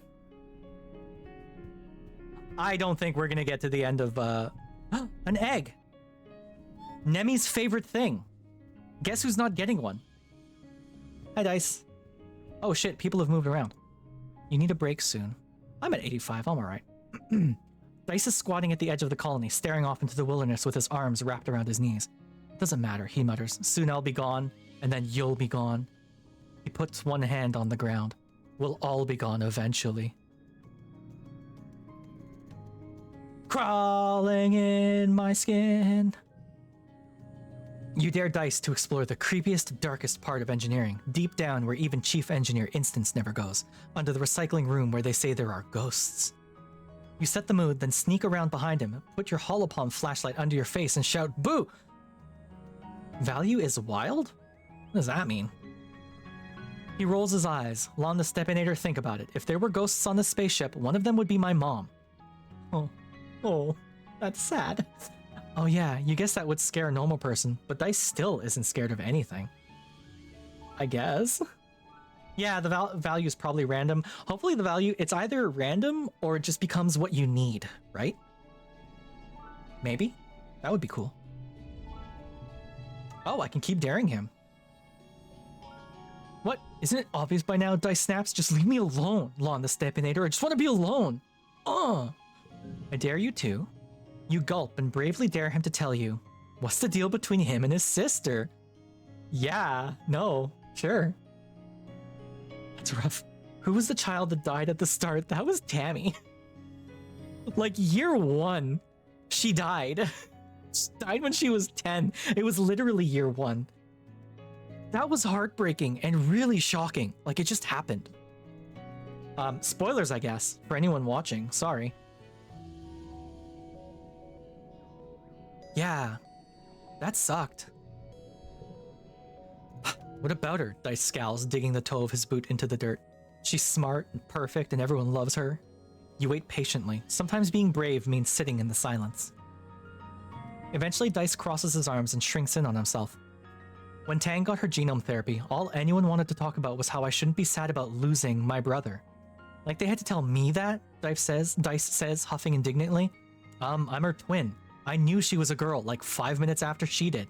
She's always been my sister. Bro! Okay. Okay. Fun fact, I'm gonna show you something afterwards, Sion. This game handles that really, really well. This is cool. So when they first introduced Dice and Tangent straight up tells you Dice doesn't like me because I'm trans. And I kind of ran with that, like expecting, oh, Dice is a little transphobe, that sucks. And I treated him badly. And now I'm finding this out, and now I feel bad. So, yeah. She's always been my sister. She's always known who she is, but like, that was the problem, Dice says. He picks at a loose thread of his sleeve. She's so mature, you know, and I'm not. So she treats me more like her dumb little pet than her brother, telling me what to do and acting like she's so much smarter than me. He rubs his face. I mean, she is smarter than me. She's smarter than everyone, even the adults. But that doesn't mean she knows what's best for everyone. Dice lapses into silence. You wait a little longer to see if he wants to share anymore, but Dice seems intent on just staring off into the wilderness again. Oh, buddy, I'm sorry. I didn't know any of that. Dice, I should have been nicer to you. I don't know anything about you. I'm so sorry. Does this interest you? Do you like eggs, my guy? Do you like flowers? I got a lot of flowers. Thank you, Dice says, clearly unsure about how to react. I'll, find something to do with it. He doesn't like flowers. Alright. Mars, Rex, you two are kind of a couple, right? Rex is staring across the colony at the garrison. Oh shoot, I was gonna show you something. Another goal for future run, I guess. I offer you an egg at this trying time, yeah. Rex is staring across the colony at the garrison, watching the soldiers go through their drills. Not so sure about this war, he says, scowling. Seems a little bit like a bunch of big dick soldiers got it in their heads to start killing things just because they don't look human enough. He sniffs in derision. I'm more human than they are, and I'm part dog. Yeah, you are. Give me a hug, bro. Rex folds you into his arms, bending his whole body to you. He smells warm and a little spicy, like clean sweat and sunshine. It's a good hug, the kind that makes you instantly just a little more relaxed. Okay, I'm going to show you something real cool, real quick. Save, overwrite, save. So, Scion, you go to the main menu. They actually have this right on the front page, content warnings. In detail. It tells you exactly what they are, and if you want to know exactly what happens, you can click it, and it'll tell you what happens. You can play this game as spoiled as you want. This game is so well made. It's so well made. I absolutely love it. Yeah. No, there's a reason this game is award-winning. Like, it's fantastic. Mars, what's your deal today? Newton's Bloody Apple. Okay, we've already talked about this. Hello, Colony, or Helio Colony. Oh no, Nemi wants to talk. Yes, Nemi? You're catching up with Nemi between her drills when she looks over your shoulder and frowns. Newton's Bloody Apple, she curses, seeming to shrink behind you. She's here again. You turn, and at the other end of the garrison, you can see a small crowd of young soldiers forming around Chief Steward Antecedent. She's handing out lunch tiffins and doling out hugs to anyone who comes within melee range, which is quite a few of them. You've noticed, just from hanging around the garrison, even some of the transplanted Helio soldiers have started calling her Auntie. This must be why. She comes by every couple of days, Nemi grumbles, like we're still kids in the creche playing in her skirts. It's so disruptive. Yeah, absolutely, Scion, I fully agree.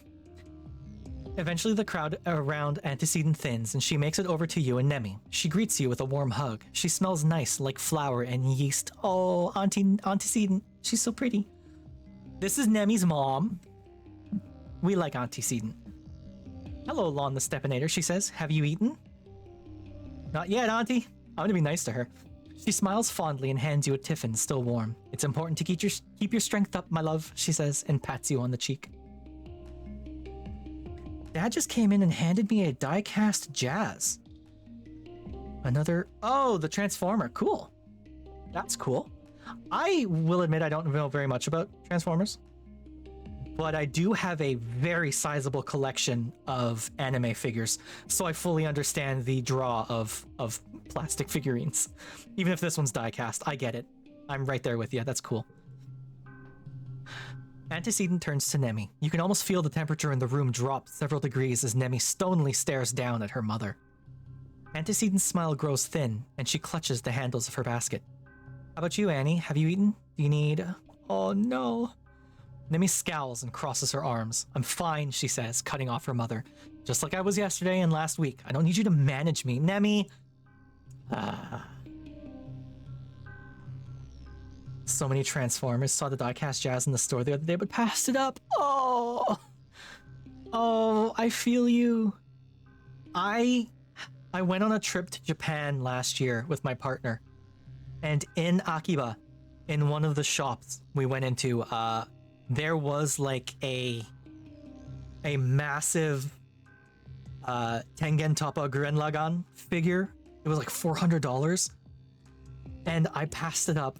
And I regret it ever since. I have 2 regrets from that trip, not getting that figure was one of them. I get it. I'm glad you got your thing though. I'm glad you passed it up, but you got it anyway. That's really cool. If you're sure, Antecedent responds hesitantly. It's a mother's job to worry, Annie. She reaches out to lay her hands on Nemi's scaly cheek, but Nemi jerks backwards and slaps her hand away. Whoa! Oh yeah, Nemi retorts. You just sit around and worry? You must be nice. I bet you'd like it if that was all I did too, huh? If I quit being a soldier and spent all day cuddling babies and wiping noses and fixing clothes like you did, nice and safe in the creche forever. Whoa, Nemi, she's your mom. Nemi turns her frightening scowl on you. Stay out of this, Lon the Stepinator. No, fuck you, Nemi.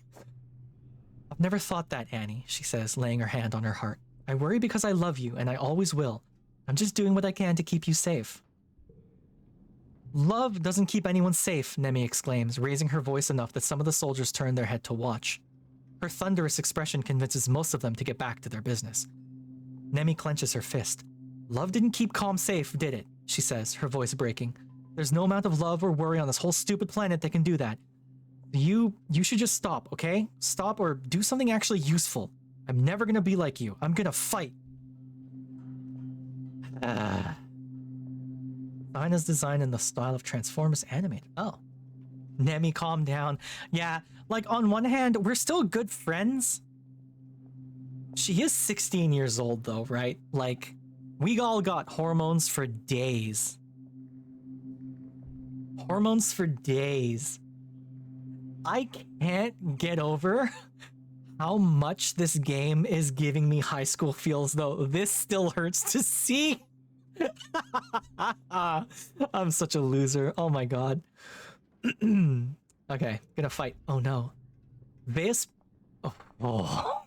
Vase peels off from his unit and jogs over to stand beside Nemi. I'm gonna give this guy a shithead voice now. You okay, babe? He asks, putting his hand on Anemone's shoulder. She covers it with her own and angles her body towards him. Yeah, everything's just galactic, Nemi mutters. My mom was just about to tell me again how much she wishes I could give up being a soldier so I can pop out babies and be safe. Antecedent sputters, trying to explain herself, but Vase beats her to it. Anemone is an exemplary soldier, Chief Steward, he says calmly. I know it's hard for a mother to accept, but we're all much safer for her service to the colony. He puts one finger under Nemi's chin, talking directly to her. And remember, Nemi, that we exist to protect people like your mother, to preserve the bond between parents and their children. Vase gives Antecedent a stiff smile. If the stars align, one day we won't lose any more sons. Fuck you, Vase. Oh. A soft "oh" escapes Antecedent as she blots her eyes. Oh, you are one of the good ones, aren't you? She says, clearly trying not to cry. Just walking in the footsteps of the good men and women who served before me, ma'am, Vase replies. We couldn't do it without you keeping the hearth lit for us. Speaking of, I'll take lunch if you have any left. Antecedent laughs and hands him a tiffin from her basket, then goes up on her toes to give him a quick hug. Over her shoulder, Vase shoots a cheeky wink at Nemi, who rolls her eyes and snorts. Oh! I fucking hate Vase. Hey, do I have any more bobber fruit left? Vase, you fucking asshole. Vase looks exasperated by your presence. Hey, it's Rex's little buddy, he says, scowling. Get out of here before I have to send him a message about how I don't want his little gang of dickwits stinking up my garrison. He cracks his knuckles. You're not going to like my choice of medium. Bro, I have beaten you in every single contest. All of them. This guy wishes he was half the person I was. Face up with my mind. This motherfucker. Oh. You know what, Vase? I'm going to try and twist the story so that you die next. Oh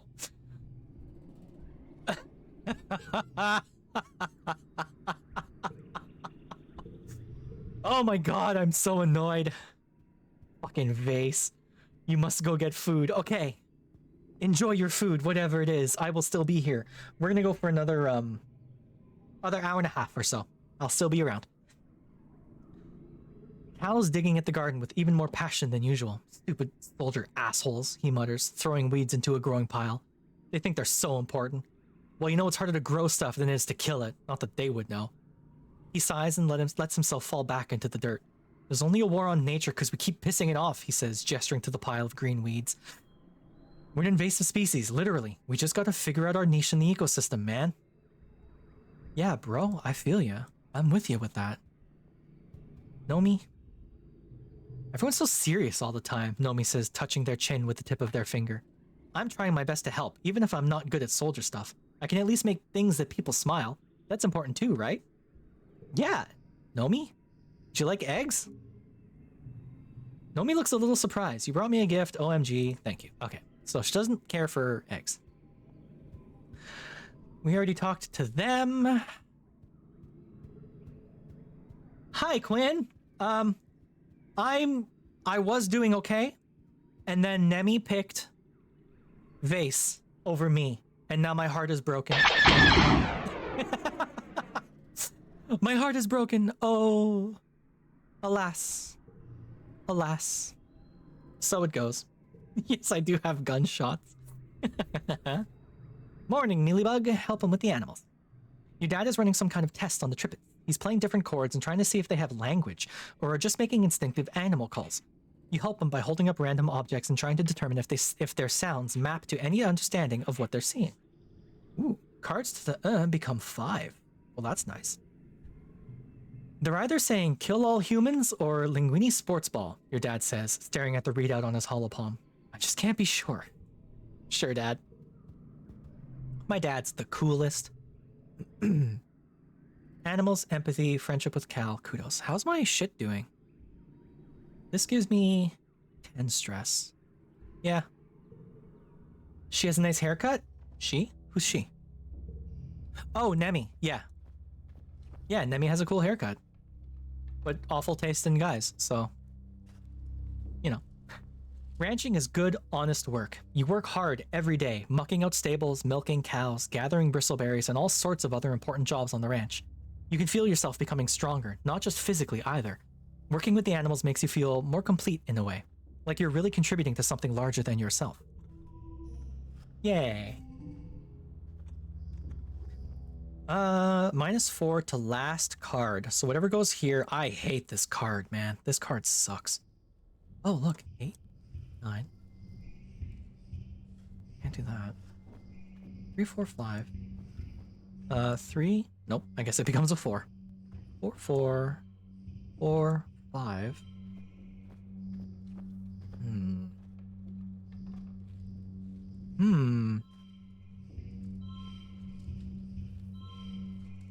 Four, 4, 4, 5,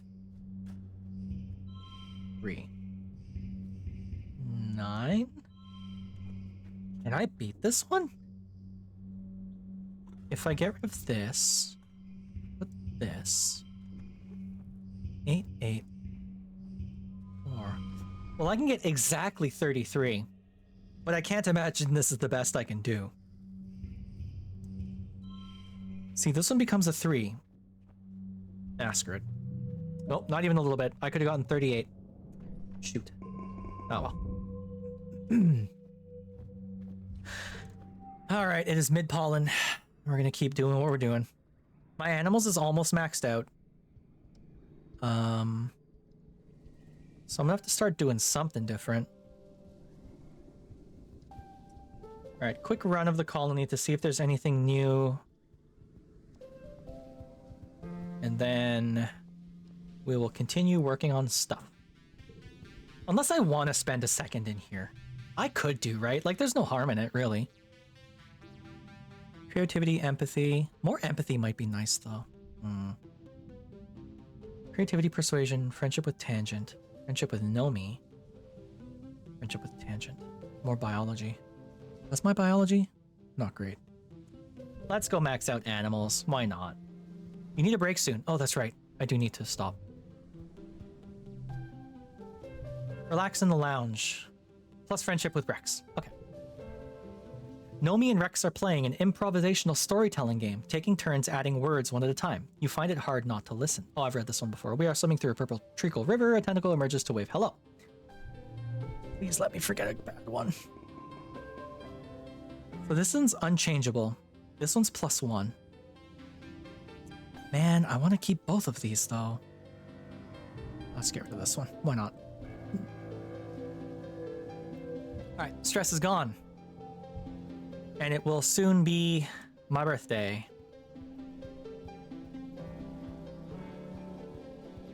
Up, up, up, up. You've got no stress or worries. How are we doing, chat? Hopefully everyone's having a good time. I suppose I could have relaxed in the park, but that's fine. So I've been getting animals and empathy. That's what I've been working on. This one gives me biology and toughness. I could swear my toughness keeps going down, man. Biology and toughness might be nice. Let's do that one. It's a proud day for your dad, but a little sad too. He greets you at the gate to the gardens and gives you a big hug. If only your mom could be here to see you, my little tomato. She'd be so proud you're following in her footsteps. Well, he says, holding you at arm's length to get a good look at you. let's get a move on, shall we? I may be chief cultivator now, but that doesn't mean I can't spare some time to teach you how things work around here. We do more than shovel dirt, you know. Finally, some real farming. Your dad shows you around the fields and the geoponics domes. You'll mostly be working in the fields with the mature earth crops like the potatoes and the corn. Though sometimes we'll need you inside working with the hydroponics from the heliopause. He frowns. We'll figure out how to farm these native plants better, though. We owe it to your mom to try. You spend the rest of the day pulling weeds and watering plants. You're dirty up to your waist by the time you're finished, but it's good, honest work. You're proud to be able to do something that helps out the colony. Cal gives you a high five and invites you for a cool drink in the cafeteria. All the other agriculturists join you. Of all the places in the colony you've worked, oh, God almighty, why can I not speak today? Blah, blah, blah, blah, blah. Blah, blah, blah, blah, blah. Ma, ma, ma. Did I miss anything important since Vase was being a douche around Nemi's mom? No. Nothing important has happened. We're still plugging through these things. I can't believe we've barely gotten through a year since I started streaming. It's almost been 2 hours. Of all the places in the colony you've worked, geoponics is the most like a family. Maybe because they've always been your family, thanks to your mom and dad. And also, welcome back, Doc. I'm glad that you're back. Cards to the become, or +2 to those. +1 on skill challenges, and then this one is a gimme. Okay. So 3. See, I want... Oh, this gets... Oh, shit. Shoot. Gets +3. I don't know what to do with that. 6, 7. Well,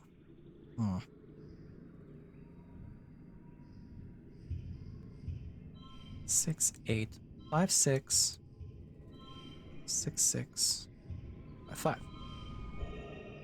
I wonder if this is the best I can get. It might be. It wasn't. 51? I missed 10 whole points? Holy shit. I'm bad at this game, y'all. Holy shit.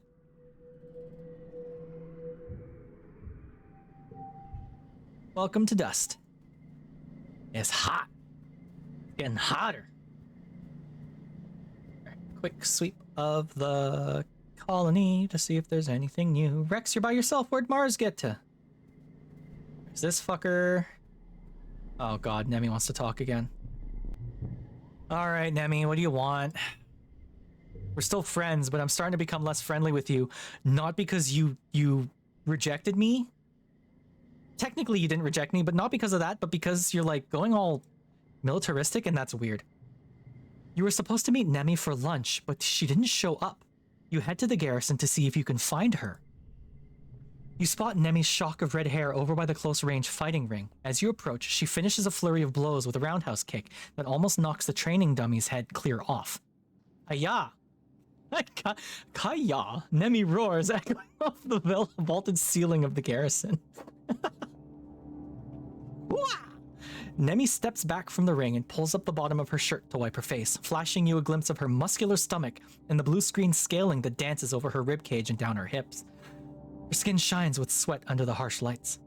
You catch her eye and she shoots you a smile, as quick and bright as the sun glinting off a metal roof before it disappears behind her usual bleak expression. She jogs over to you. What are you doing here, Lon the Stepinator? She brings up the time on her holopalm and her eyes go wide. Oh shit, we were supposed to eat lunch together today? I'm sorry. I can still flirt with her? That?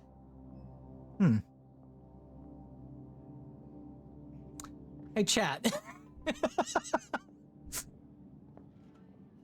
So I can either be dismissive, I can be antagonistic here, or I can flirt with her. I'm a little tempted, chat. I'm a little tempted. Like, just a bit, you know? You know what? I'm a shitty teenager too. Fuck it. You gulp and give her a long, teasing gaze. Nemi goes red and puts her hand over your mouth. Don't say stuff like that, she hisses. I didn't know you were watching. You're gonna get me in trouble with Vase. Oh, so now Vase is like, what, your fucking keeper? Nemi grabs her water bottle and drinks from it, then pours the rest over her head and flicks the water through her shaved side. We can still go get some chow. Oh. Excuse me while I just...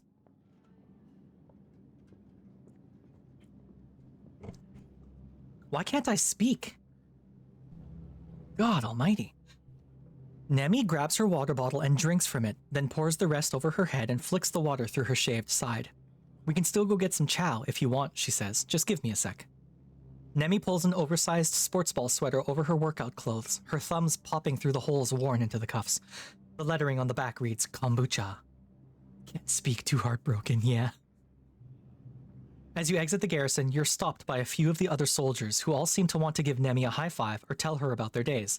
Even though she's clearly exhausted, she musters up a few heartening words for each of them. They all know I'm dating Vase, she says apologetically, when you finally emerge into the sunlight.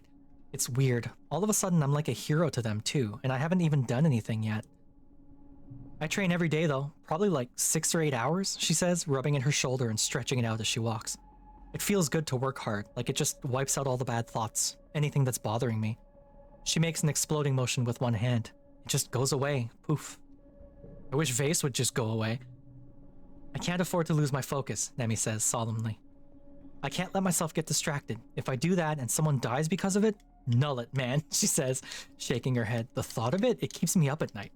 Sometimes I just get up and run around the colony until I'm too tired to stand. No one else is gonna die on my watch. Yeah, Doc, you're right. I should be the hero. I killed the Faceless in that first night. Or that first time it showed up. You understand, right? She asks, turning to you. You work harder than anyone. How do you do it? What are you fighting for, along the Stepinator? Well, I was trying to fight for you, Anemone.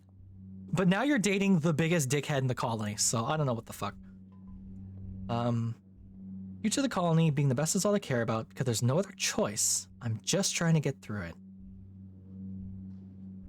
I mean, what else am I gonna do, right? Nemi considers this. Yeah, ain't that the truth, she replies, scuffing her foot in the dirt. People should be able to just live their lives. We shouldn't have to fight so hard just to survive. But here we are. People should be allowed to live their lives. Nemi? Hey? We shouldn't have to fight so hard? Nemi? Like your mom? Like your mom that you were super mean to for no fucking reason? Nemi? Look how nice your mom is. She's a sweetheart. She just wants to feed you pancakes, Nemi.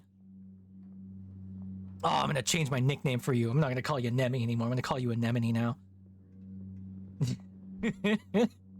She nods to herself. What we both have to do. Oh, I skipped a whole section. She runs her fingers over the knobbly scales on her jaw. I wonder what I could have done if I didn't have to defend the colony against a bunch of dumb aliens. I probably shouldn't think about that. What matters is that this is what I have to do.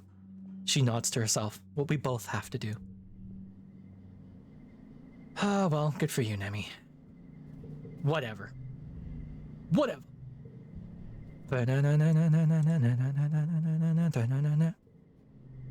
down to the beach and saw Kiki, and she was all like, and I'm like, whatever. Y'all remember the Presidents of the United States, right? Song. My mom and dad asked if I was getting serious with anyone, Nomi says, wrinkling their nose. Gross-a-rooney, right? Nemi. You're such a weirdo. Alright, my animals is getting close to capped out, so let's just keep working on that. Question mark, question mark, question mark? What? What's up, Doc?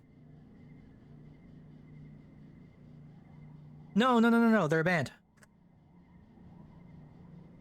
Let's see.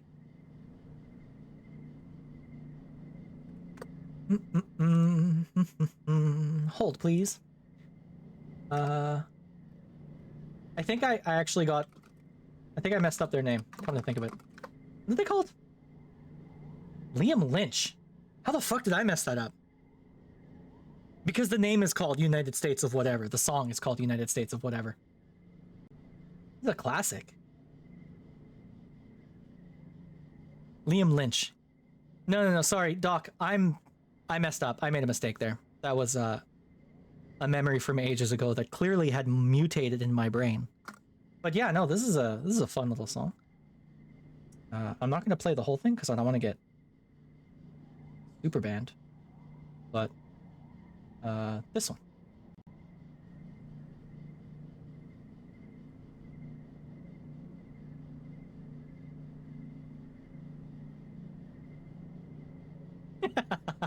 This is a fun song.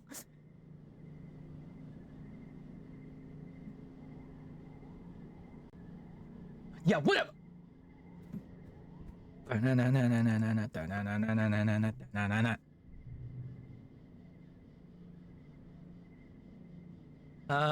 Toughness, kudos. Biology toughness. Empathy, animals. I want this one. We're doing this one.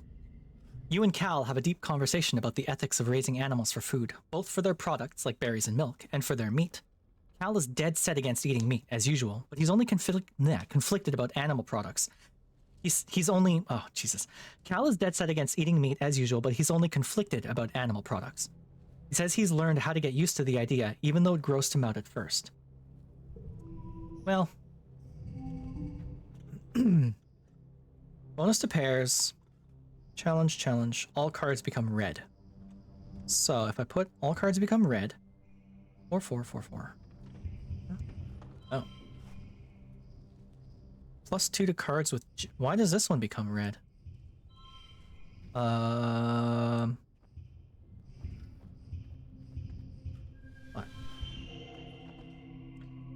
I mean, this is an okay pull, but if I do this 4, 5, 6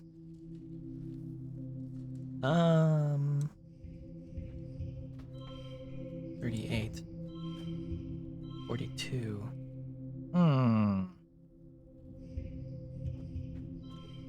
6 5 4 5 5 9 for some reason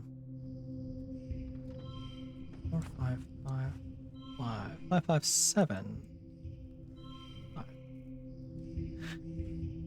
40. No, I think 42 might be the best I can get here. 4 5 +2 to cards with gems. Wait, I got 42 earlier. How'd I do that? Oh, +1 to challenge. There you go. All right, that's fine. Nope, could have gotten 51 again. Damn it, I'm bad at this game. +10 from a stressful event. Why? Oh, the card I used. It gave me extra stress. God damn it. Hell. Hi, Cloud. What happened? I played a quick song from a song I remember from ages ago. This year's Vertumnalia is ushered in with a big military band, horns and drums supplemented by recordings of parade music from Earth. Ugh. Government Lum strides out of command on a grand red carpet and ascends the stage to raucous applause. Thank you, everyone, he calls out over the din. Look at you, look at this colony, finally, truly united. All it took was a common enemy, he declares. I look at you beautiful people, you strong people, you good human people, and I see a fire in your eyes. I see courage in your hearts.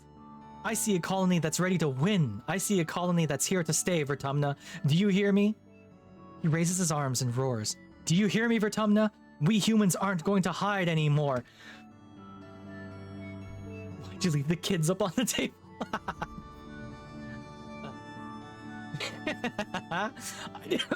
I'm dying.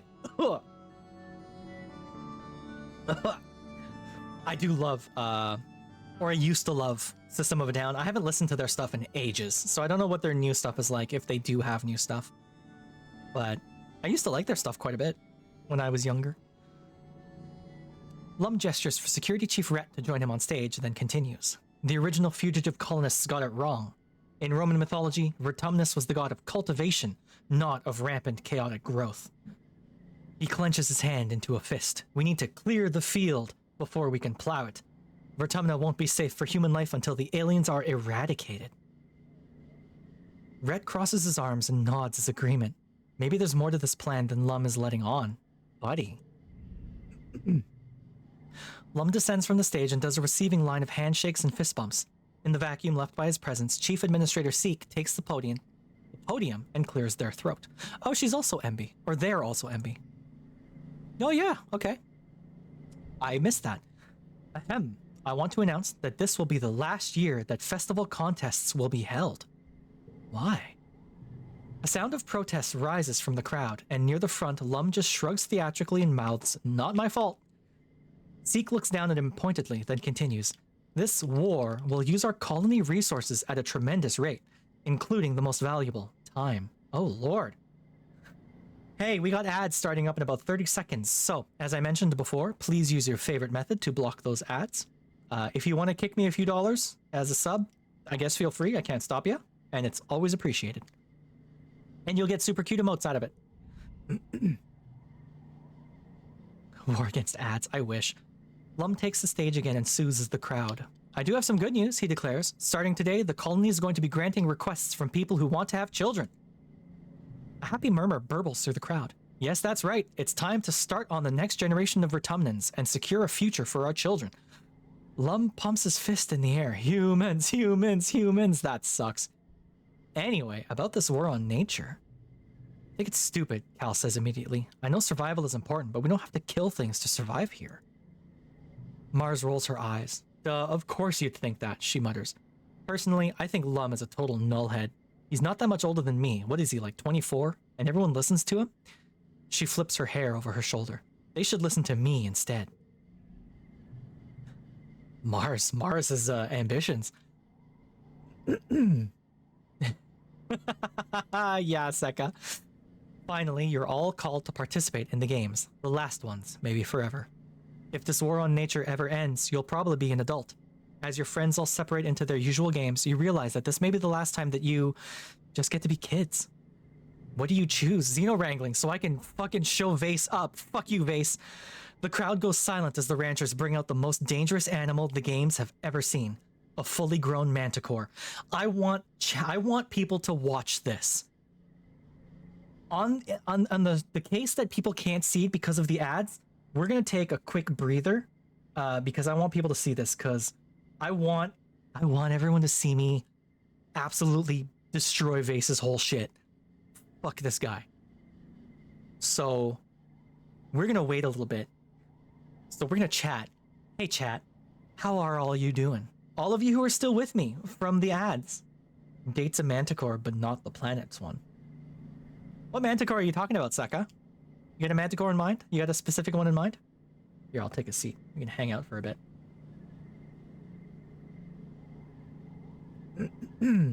I'll just leave this big, actually. Sure. Just the classic ones? I can see it. Yeah. Yeah. We do enjoy our monster fuckers in this chat. Hopefully everyone's having a good time. I like streaming these kinds of games. I only started streaming these kinds of games because they were on my backlog, basically. I didn't realize how much I would enjoy these kinds of games, you know?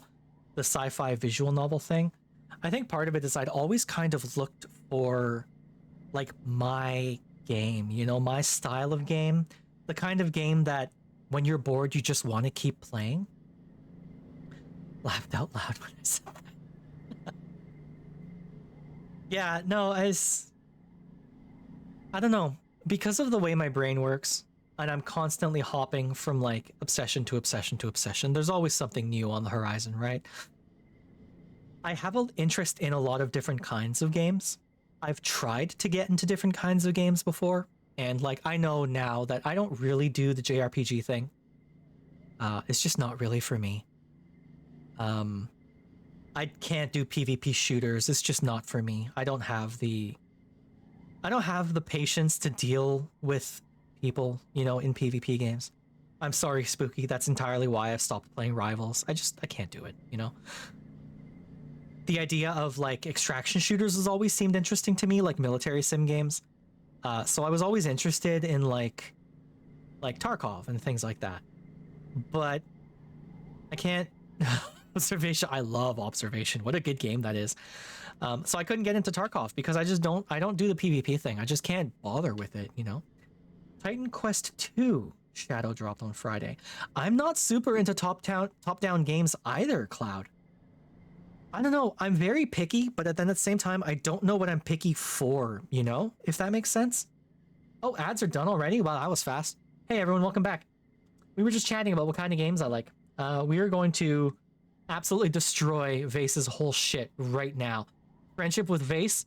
I hope not. It roars and thrashes its mane, stalking around in a circle on the lead hammered into the ground. The lead hammered into the ground. It's got a muzzle on, Vase complains. Oh, but its claws are filed down. Chief Red, this isn't a challenge. On the sidelines, Rhett shrugs and spreads his hands. Preferences are important. I agree, Cloud. Yeah, Doc, that is pretty much what I did. I every time I do play it, I just play as Penny. Vase and Nemi go before you. Vase is an accomplished wrangler and manages to wrestle it to the ground easily by mounting it and looping a rope behind the joints of its claws, pulling them behind the Manticore's back. Nemi manages to do the same thing, but it's a struggle. She limps out of the ring with a wrenched shoulder as the wranglers free the Manticore again. It snaps its claws and grins hungrily. It's my turn. What's next? Speedrunning a visual novel? Alright. 90, easy. We got this. 2, no. We got this. We can do this. 2, 3, I could do 2, 3, 4. That's a straight right away. 17's not so bad. And we got 7, 8, 9 afterwards. Although this minus card sucks. Fuck, I hate this card. 6, 7. God, I wish I had like an 8. Oh, and this one gives me plus 10 stress too. Oh, why do I have such bad cards? All right, let's try not to use them. What had I built before? I built 2, 3, 4, right? 2, 3, 2, 3, 4. Next. Speedrunning a visual novel. No, I mean, I've never played more than one playthrough of a visual novel, so like I still have Heaven Will Be Mine, which I want to play more of on stream because it's good, but I need to get to it first, you know? So 4, 5, 6, and then this one will be whatever. 4, 5, 6 might be good, or, well.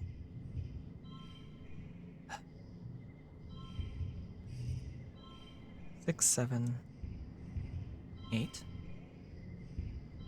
If I had a 5, that would be nice. I have like a +1. There you go. 6, 7. It's like a Diablo story. Not quite. Oh, look, it's all red. That's convenient. 10, 9. Card to the becomes 5. Like, period? Oh, interesting. 4, 5. That one gives you a 5. And this one's -1 to challenges. Oh, these cards are balls. All cards under 5 become 5. Okay. And then this one becomes a 5. Unless I do 9, 6. Oh, lordy, lordy.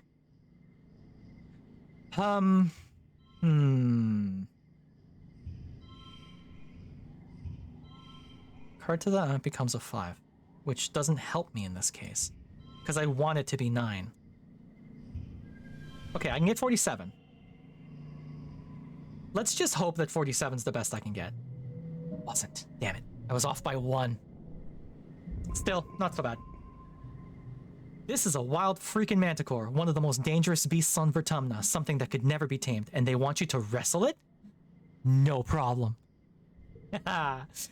You're offered your choice of implement. You choose an electrified baton, and it's a good thing you do.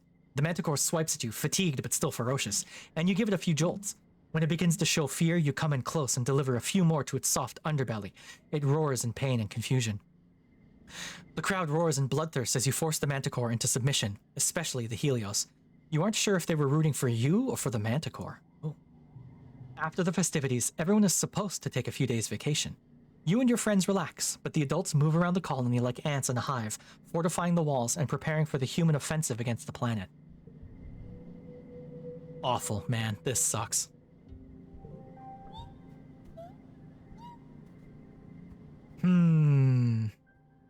Cal, my guy, what's up? You spot Cal heading towards the barns at the far end of the farms. Hiya, Lon the Stepinator, he waves. What's going on? Oh, nothing, Cal sighs, just thinking about, well... He trails off and scuffs his foot in the dirt. I guess it's not like you can get me in trouble now, so yeah, I used to have a pet. She was like a little pink caterpillar. I called her Socks. She lived in a trunk up in the storage barn. Nobody knew. He scrubs the back of his arm over his face, but she didn't stay little forever. Eventually she got big, like real big, and I couldn't figure out what to feed her, so she ran away. Cal sighs and looks wistfully up at the sky. I just hope she's doing okay, wherever she is. Oh, Cal. I'm sorry. Seka, language. Oh my. Mars is hanging out up here. She's got nothing to say. Humans are more interesting. Checkmate aliens. Alright, Mars. Any fun doodads kicking around? Anyone want to talk to me? Anyone want to say anything? No? Nemi does. Nemi never does. Nomi never does. Tangent never does. Okay. Okie dokie. More animals. My animals is almost maxed out. 10 to the animals. An unusual face. Hi, Tangent. An unusual face greets you as you enter the barn. Tangent looks terribly out of place here. Crisp, white, and clean in among all the mud and excrement. Hi. Spooky. I have made pasta with white sauce. Ooh. That sounds good. I'd have that. I think I just have a chicken pot pie in the fridge for supper tonight. I just need to chuck it in the oven. So that's not so bad. That's not so bad.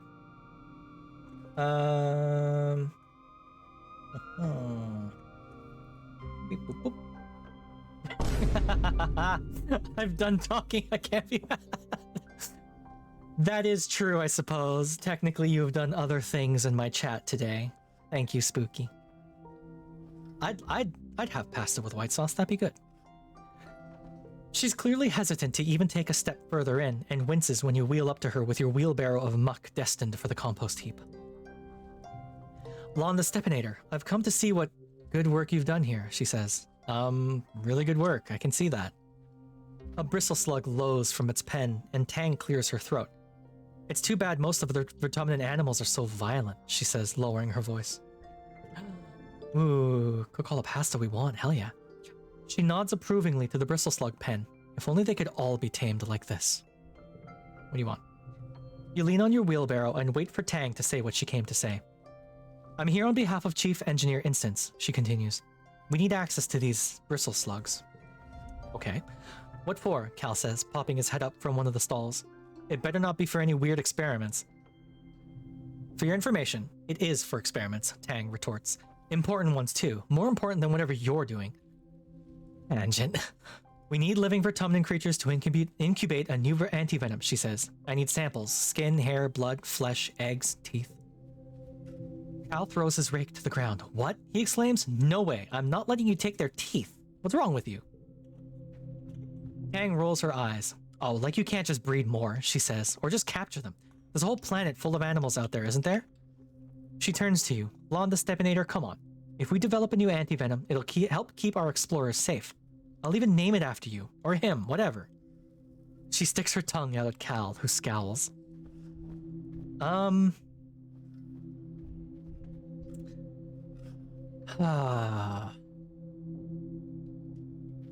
She's not killing the thing. She's just taking samples, right? Like, you can take everything she listed non-destructively. The hardest one is going to be teeth. And flesh, I suppose, but like...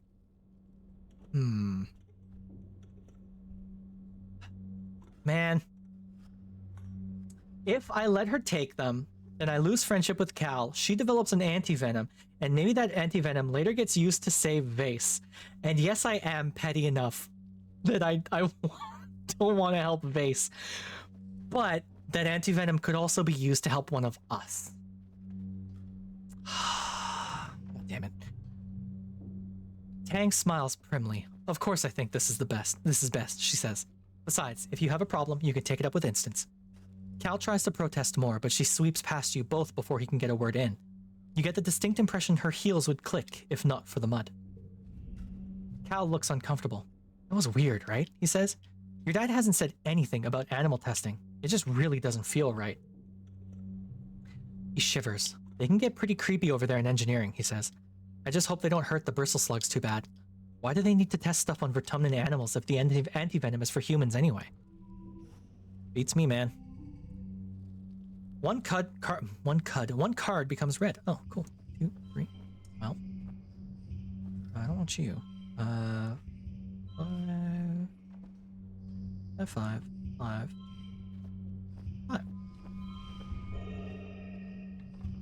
5, 6. So I can get 43. Or yeah, these are all just 5s, aren't they? See, this one's a 3, 4, 5, 6, 5. Nope, I think all of the 5s was the very best I could have done. So I'll put the 3 here. I'll not put you there. 5, 5, 5. 43. It was. Nice.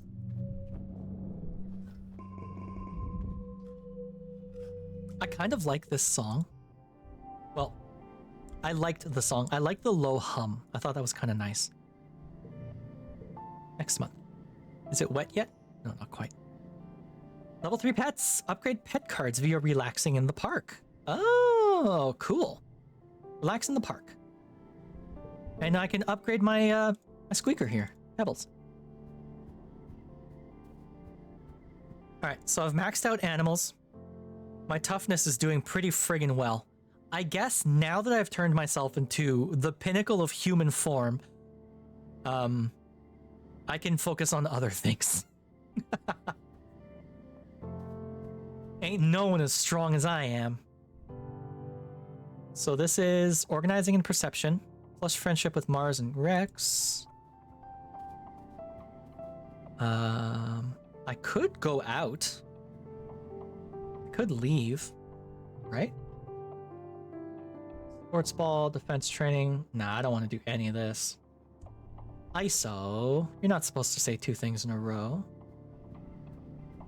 I could do engineering. The thing is, I've already got creativity up pretty well, right? Biology, reasoning, study humanities. This would give me creativity and persuasion, which might be nice to have. Friendship with tangent. Creativity and persuasion. Engineering and reasoning. Empathy. You know what? Let's go explore. Why not? Exploring is cool. Let's, how the fuck do I leave? I legit haven't left this thing yet. Near maxed out physical skills, decent bit of empathy and bravery, but barely any brain cells. Yep, I built a Thembo. I said I was gonna, and I did. Hey, how do I leave? There used to be a way to leave. How the hell do I do that? What the hell? I guess I haven't tried to leave since, lookout duty, guard duty, defense training. Wait. It's not back there. Oh, legitimately, how do I leave? I actually don't know. There used to be a gate. Oh, it's right here. Oh, there's stuff outside? I have missed this every single time. I'm not afraid to die, Dice says as I'm on the forest. It'll just be one more adventure. Crawling in my skin. Where are we going today? One of these places. So I can explore nearby, I can survey the plains, or I can forage in the valley. All events have respawned. This one gives me friendship with Dice, plus more perception, and more animals. This one gives me perception and biology, which might be nice. Let's go to the valley. Wait. This orange, it will not peel.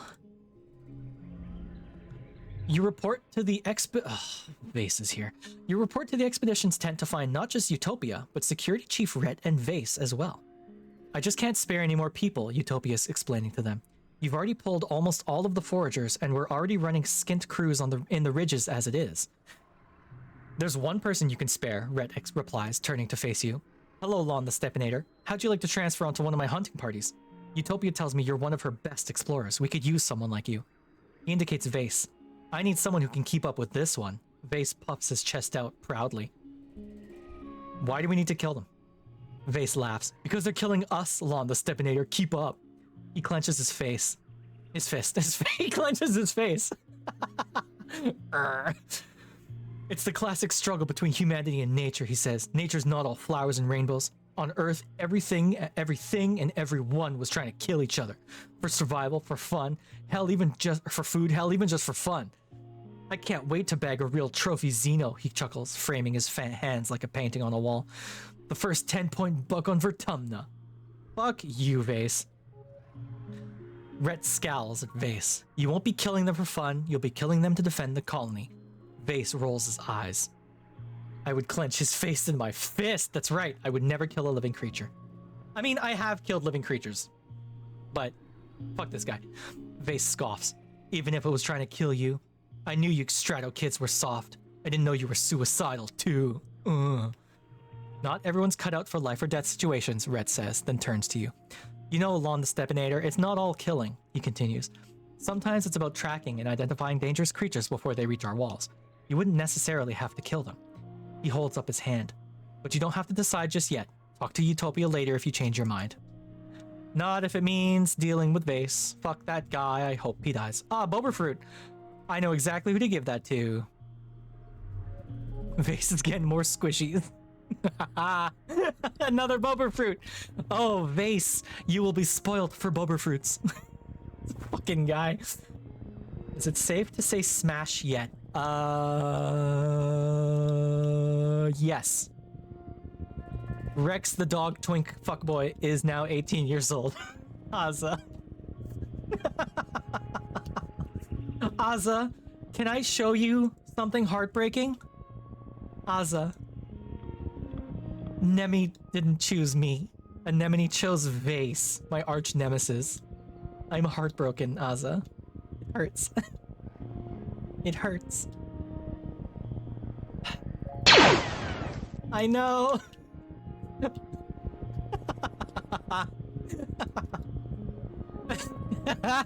Fuck Vase. Look at this fucking guy.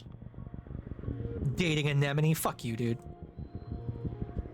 Has Rex hooked up with Mars yet? No, eh? Nomi doesn't want to date anyone.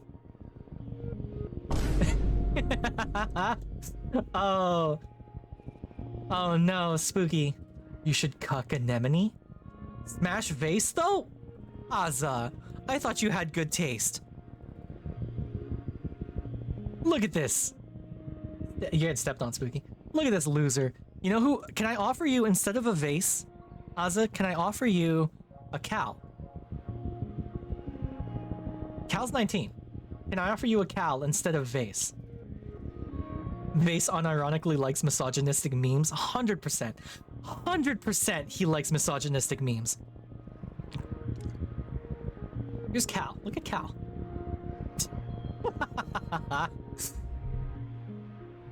Something about the ground here draws your attention. It's oddly lumpy. What's up with that? Scope it out. I need to get 65. Cuck Anemone and then break up with Vase after he falls in love with you. I mean, I did try and flirt with Anemone anyway. And she was all like, you're gonna get me in trouble with Vase. And fuck you, Vase. Yeah, we don't... It sucks. 777 sets neighbors to 6. 7? 5, 6, 7. I'll take that. Okay, Cloud, have a good drive. Good luck. Vase paid $1,000 for Sigma Bootcamp. Where the one guy is driving around on a Segway yelling insults at these people. and it's like a 3-day weekend. God, it was so sad to watch that.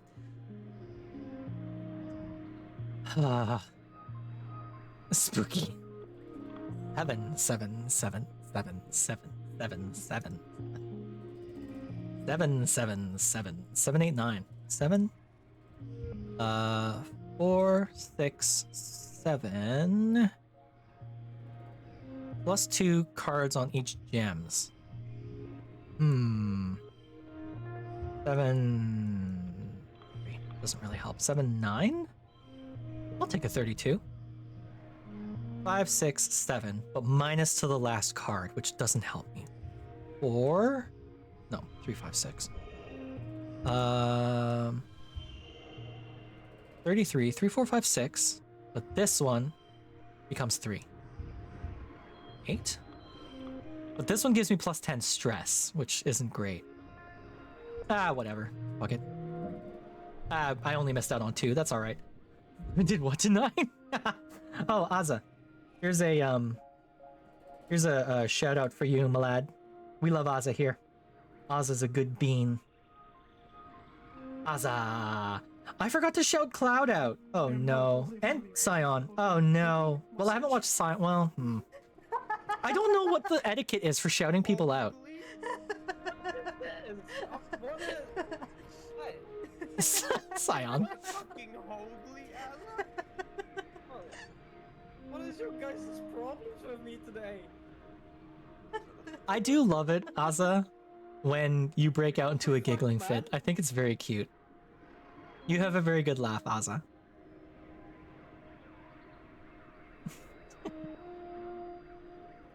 Cloud gets a shout out too.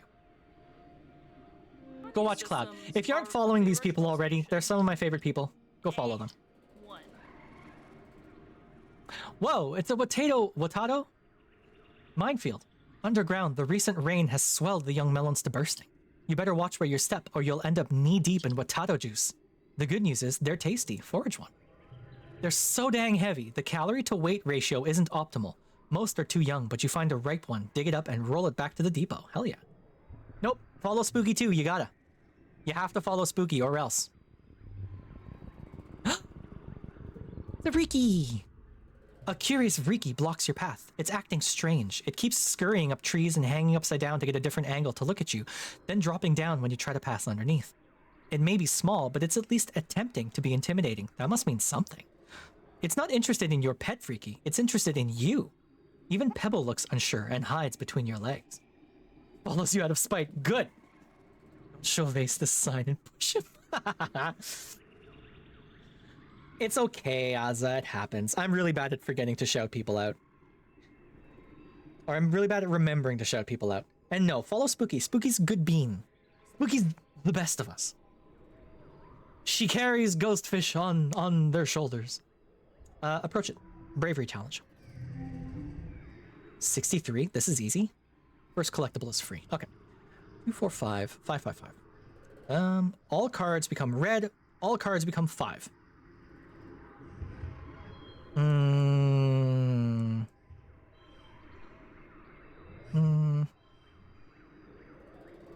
Let's start with this. 2, 3, 5. 2, 3. I wish I had kept that 4. Shoot. No, well, you know what? Let's just do this. All cards become 5. All cards become red. All cards... Card to the becomes 5. Oh, I understand. I'm not stupid, I swear. 5, 5, 5. 5. Alright. There we go. Cool. Okay. So 3, 4, 5.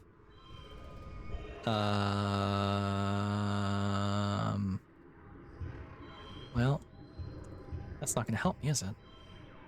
3, 3, 3. Good enough. Wow, I did poorly. Whoa. Spooky's basically Atlas. Past your bedtime. Okay, good night, Aza. Have a good night. You did a good stream, Aza. You should give this game a go. It's very good. The Riki runs up your leg. It's a giant spider thing and it's got weird tentacles and get it off. The urge to dance around and shake it off is almost uncontrollable, but you manage to keep your cool. The Riki tastes you with its tentacle feeler legs, but doesn't look interested in causing you harm. It pokes at your backpack, trying to get in, then gives up and scurries off. 16, 16, 16, 16, huh? 7, 7, 7, 7, 7, 7. Time passes, plus stress. Oh, there's another thing. You come across a cluster of mushrooms. Are they edible? There's only one way to find out. Well, there are a few ways if you're not a coward. Alright, well, identify the mushrooms. One slot becomes 3. Okay. 3. 3, 4, 5. I used to have one that would turn it into a red card. Oh, but it's +1. Well, let's just go with that. Here, Atlas, I mean, I think the guy. All cards to the become blue. Okay. I have 2 8s. That's pretty good. Card becomes 3. 3. That becomes a 1. That becomes a 3. And that also becomes a 3. I don't want to use up my points on this. There we go. +6 if this has the highest value, which it won't because I have 3 8s. This becomes a 3. And I guess I'll take a 5. Hooray! You're able to determine that these mushrooms are edible. You fill your basket with big chunks of tasty fungus. Utopia is pleased with your haul. Great work. Cool. Come on, Riki. New perk. For what? Oh, my biology. I hit 35. Unlock xenobotany research in geoponics. Cool. Okay. Mushroom 101. If you don't know them, try a bite. If you want to roll a D2 to become life incompatible. In my dice collection, because I play a lot of TTRPGs, I actually own a D1. It is a one-sided die. It's a Mobius strip. You stumble upon another Squeeger Hive Queen and her multitude of wriggling, oozing children. When she sees you, her mandibles start clicking in annoyance and she puffs up angrily. She looks decidedly more dangerous than other Squeegers you've seen. Seems like your thievery of her royal jelly has consequences. Oh. Huh. Well, let's just get in there. My animals is pretty good, so. 94. That's incredible. Yeah, it's really cool. It's a little Mobius strip. +6 if this has the highest value. Which it can do. What happens if I... Oh yeah, +13. Cool. 4. 25. +2 if this is in the first or last pane. This one's a wild card. So 5. Go wild. 7. 9. Oh. Set neighbors to 6. Balls. Oop. Okay. Let's take that. Coolest thing you have is just a coin reminiscent of Dante's coin in Devil May Cry 2. A marble can be a D1 as well. I suppose that's true, yeah. Let's see. -4 to last card. I hate this one. God, I wish I could get rid of this one. Card becomes 5. Card also becomes 5. Wait. That sucks. Alright. Well, 6. Guess I want to... 7... 3. Man. 6. Like, I wish I could put the 5 over... Ugh, whatever. Good enough. You get in there and squeeze out some jelly from one of the Hive Queen's many holes, somehow managing not to get sprayed too badly by her acid. Some lands on your arm and the back of your hand and sizzles briefly, but you keep your calm long enough to escape with your bounty. I took some extra stress from that, but that's okay. And I milked the squeeger. Gross. How's my stress doing? I'm at 85. I can do one more thing. Oh, let's pick up there. Is that a boba fruit? I have a veritable bounty of boba fruit that I can absolutely ruin Vase's whole day with. A herd of float cow are grazing nearby. You watch them peacefully bob along, occasionally releasing streams of urine or clouds of helium to maintain a steady height. So I can either milk one, or I can try and capture one. Milking is easier. Let's capture one. Try to kill one. Let's capture one. She milk on my screeched ass. Gross. That's gross, Doc.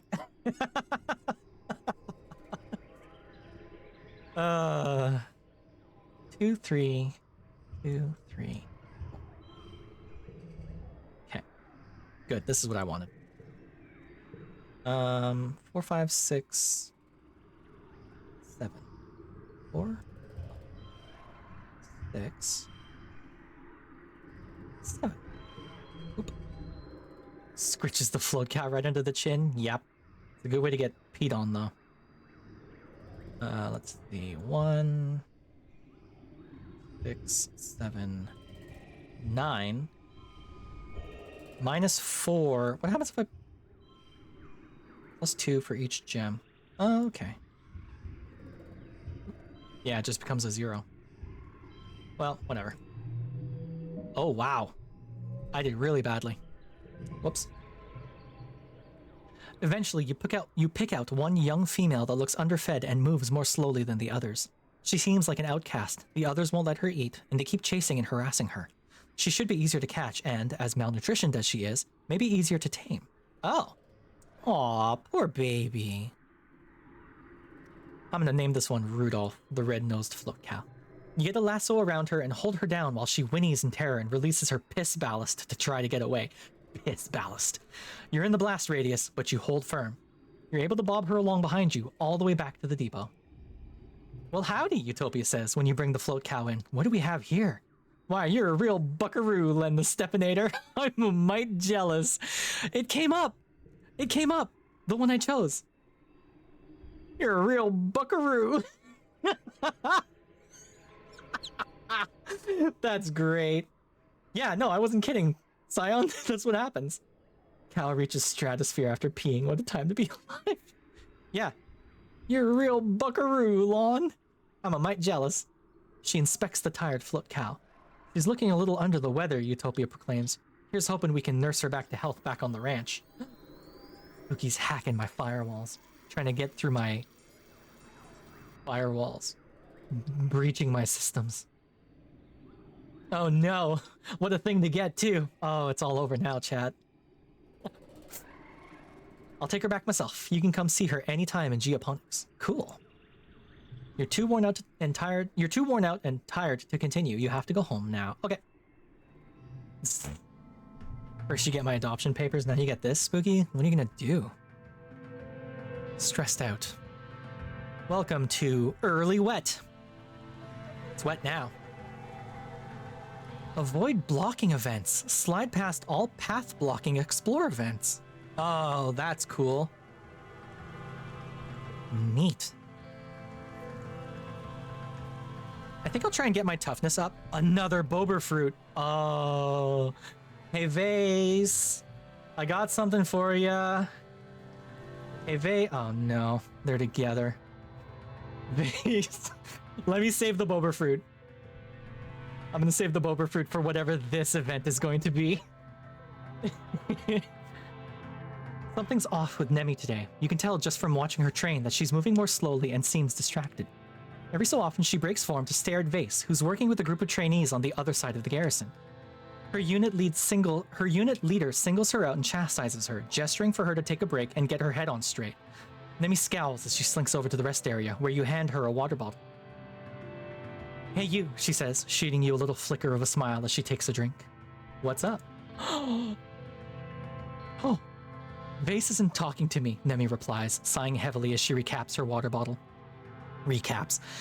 It's been 2 days and he just acts like I'm not even here. I've tried to talk to him and he just says he needs time to think. We get into it about how much time you and I spend together. He thinks you like me, and I told him it's not like that. We're just friends, but, well... He's right, though, actually. Nemi exhales noisily and scrubs her heel of her palm into her eyes. Maybe the problem is just that he doesn't know you that well, she says. He doesn't trust you around me, that's all. He's a scumbag, Nemi. Oh, I am so tempted. Wait, these are all good. You want me to talk to him with my fists? You must have done something wrong. Never. He's a scumbag is pretty good, right? He's a scumbag. He's a scumbag would piss her off. Vase's right not to trust me might also piss her off, but in a different way. Oh.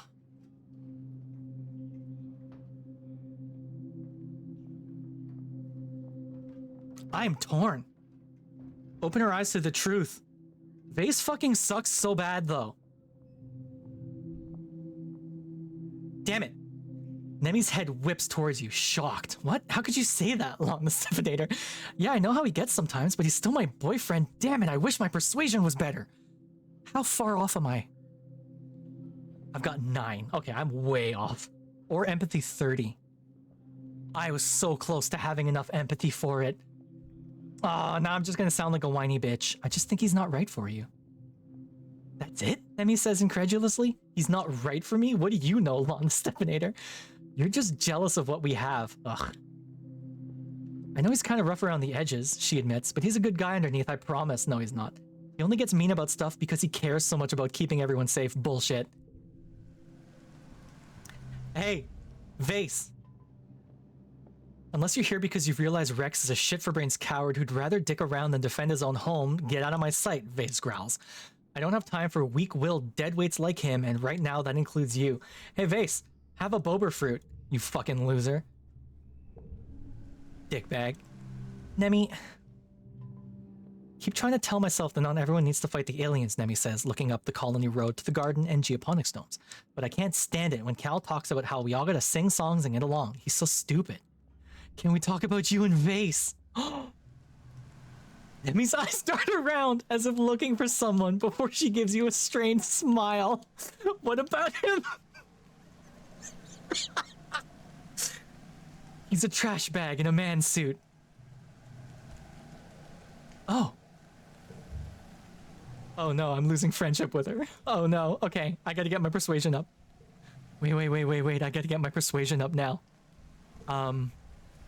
Save? Okay. Hurry, go get your empathy up. Yeah. How do I get my empathy up? She's giving me help me smiles. Yeah. How do I get my empathy up? Oh shit, I gotta relax. God damn it. Okay, I need to chill. Wait, can I chill over here and get my friendship back up with her? Do I have an egg? Collectibles. I do have an egg. Okay, let's get my friendship back up with her. God, I sound awful right now. I'm gonna get my friendship back up with her. I got something for you. Have an egg. Yay, friendship back up. Okay. I'm gaming the system. I'm being an awful person. Hug a mushroom. I know how you feel, mushy. Relax on the walls. Friendship with dice. Well, that's fine. After the first attack on the colony, they added lookout towers to the walls. Now you have a place to hang out if you don't feel like working, and because it's all the way up here, no adults are going to come ask you to run any errands for them. On rainy days, you take shelter under the pavilions and listen to the pitter-patter of warm raindrops on the grass roof. You can do whatever you want. Ah, this is life. This is a perfect place. It's nice to help keep watch. It's a good place to study. You pack your holoculars. The wall is a great vantage point to examine the wild jungle outside the colony. Your independent study even counts towards class credits without having to actually be in class. Not that I've been to class in years. Oh hey, Lon the Stephanator. Dice pops his head up a nearby ladder and looks surprised to see someone else here. You mind if I sit here too? Heck yeah. Come sit beside me. The two of you dangle your feet off the side and watch the valley below. Dice shuffles a little uncomfortably and doesn't say much. You wonder if this was his private spot to be alone before you discovered it. I do wonder what would have happened if I had flirted with her, you know? I'll keep these. Okay, we need to get my empathy up. I've got a little bit of time to get my empathy up. I'm at 24. I think I get my empathy up in the, God damn it. Farms. Biology. This only gives me 2 empathy. Damn it. What gives me the most empathy? What is the biggest bang for my buck here? Organization and perception, definitely not that. Maybe over here. In the creche. Fly to work in the kitchen. Definitely not that. Is it really the engineering? Is it really the school? Biology and reasoning. Engineering and reasoning. Creativity and persuasion. Wait. For real? The biggest one is, helping the animals? That's crazy.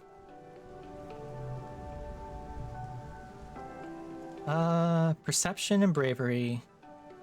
Perception in animals. Perception in biology. Oh, wild. Okay. You look over Nomi's shoulder. Blah, blah, blah. Okay. I guess it's just the animals. There's probably like another way to do empathy, and I just haven't unlocked it. Hey, Dad. Nothing from you? Okay. Cal? Cal? Nothing from you? Okay. Alright. Well, I guess I'll just do the one. And the animals. Empathy. Man, that sucks. My empathy's at 24 and I need 30, so I gotta do this like a bunch of times. Cal teaches you I guess it's empathy because, yeah, I guess so. Cal teaches you these super ultra classified special whistles he used to call the float cows to him when it's time for feeding. He even has a special personalized whistles for each individual cow, though you're not entirely convinced they know their own names yet. It's still pretty impressive. It sure beats yelling for them. All right, I want to maximize my hand. 3, 4, 5, 6, 7. If this, well, right away it falls apart. 4, 5, 6, 7. 54 is pretty goddamn good, I think. Yeah, okay, cool. Still only gave me 2 empathy. That sucks. Cow 1, that's cow A. Ah, heck. Heck and shoot. It's almost glow. Damn it. Like, I could work on my persuasion, but I'm not going to get high enough in time. Balls. You and Cal are sitting on the fence watching the float cows bob along gently in the breeze, enjoying a few minutes of not mucking out stables. You point out the one you captured, and Cal whistles in admiration. That's so cool, he says. They're so huge. How'd you do it? As gently as possible. As gently as possible. You describe how you coaxed the float cow with a handful of flowers until it came to trust you enough to walk right into the expedition's vehicle and come home with you. As Cal listens, he smiles and nods. That's how I would have done it too. I mean, look at them. They're so gentle. Aw. He rubs his chin. I didn't know what to think about ranching, honestly. It seems kind of mean, like we're stealing wild animals and controlling everything about them. When they can eat, where they can go, even when they can have babies. It just feels rude. But I saw some of these cows when they got here, he continues. They didn't look free, they just looked sad, like they were so skinny and scared. He waves his arm toward the gently lowing herds of float cow. And now look at them, they're doing great here. Honestly, don't you think it would be nice, kind of nice if someone took care of you for the rest of your life? Yeah, yes. You and Cal watch the float cows until it's time to go back to work. Cal climbs off the fence and dusts his hands. I'm glad there's people like you who go out into the wild, he says. You're so brave, I don't think I could do that. He squints up at the sky. I'm still kinda not really used to how big the world is, you know? I like it here, in the colony, where I always know where I am and what to do next. I like knowing I'm responsible for just a little bit of the world. He smiles. You know, like these cows. If I can make their life better, well, I think that's a pretty good life for me, too. Indeed, Cal. Oh, this is a bad hand. 3, 4, 4, 5. 5. Value is wild. What does that mean? Wildcard values match as all pairs or straights. Oh. Wildcard values match as all pairs or straights. Okay. Oh, so it's like it's pretending to be a 5 here. Huh. I'm not doing super great here. 3, 4, 4. Well, you know what? Plus 10 kudos if total equals goal. Oh, okay. I can hit 33, I think. 4, 4. 5. 3, 4, 5. 4. 5? 3. 4. Okay, maybe not. I think it might have to be this. 3, 4, 5. And then 4, 5 again. Nope, not even a little bit. Shoot. Well, that's fine, I guess. Empathy's getting there. I only need one more, but it's glow now. So, I guess we'll see what happens, eh? Crystal. Anyone wanna talk? Does anyone have anything to say? Can't go outside. There's these two. Can I still talk to you about Vase? I got something for you. Enjoy. Bag. Oh, I can't talk to her anymore about Vase. Well, rip. That sucks. Oh well, we tried. Sorry, Nami. I do wonder what would have happened if I had flirted with her instead, you know? Fuck it. Let's just do this one, honestly. Or, what's the one that would give me persuasion? Let's study humanities.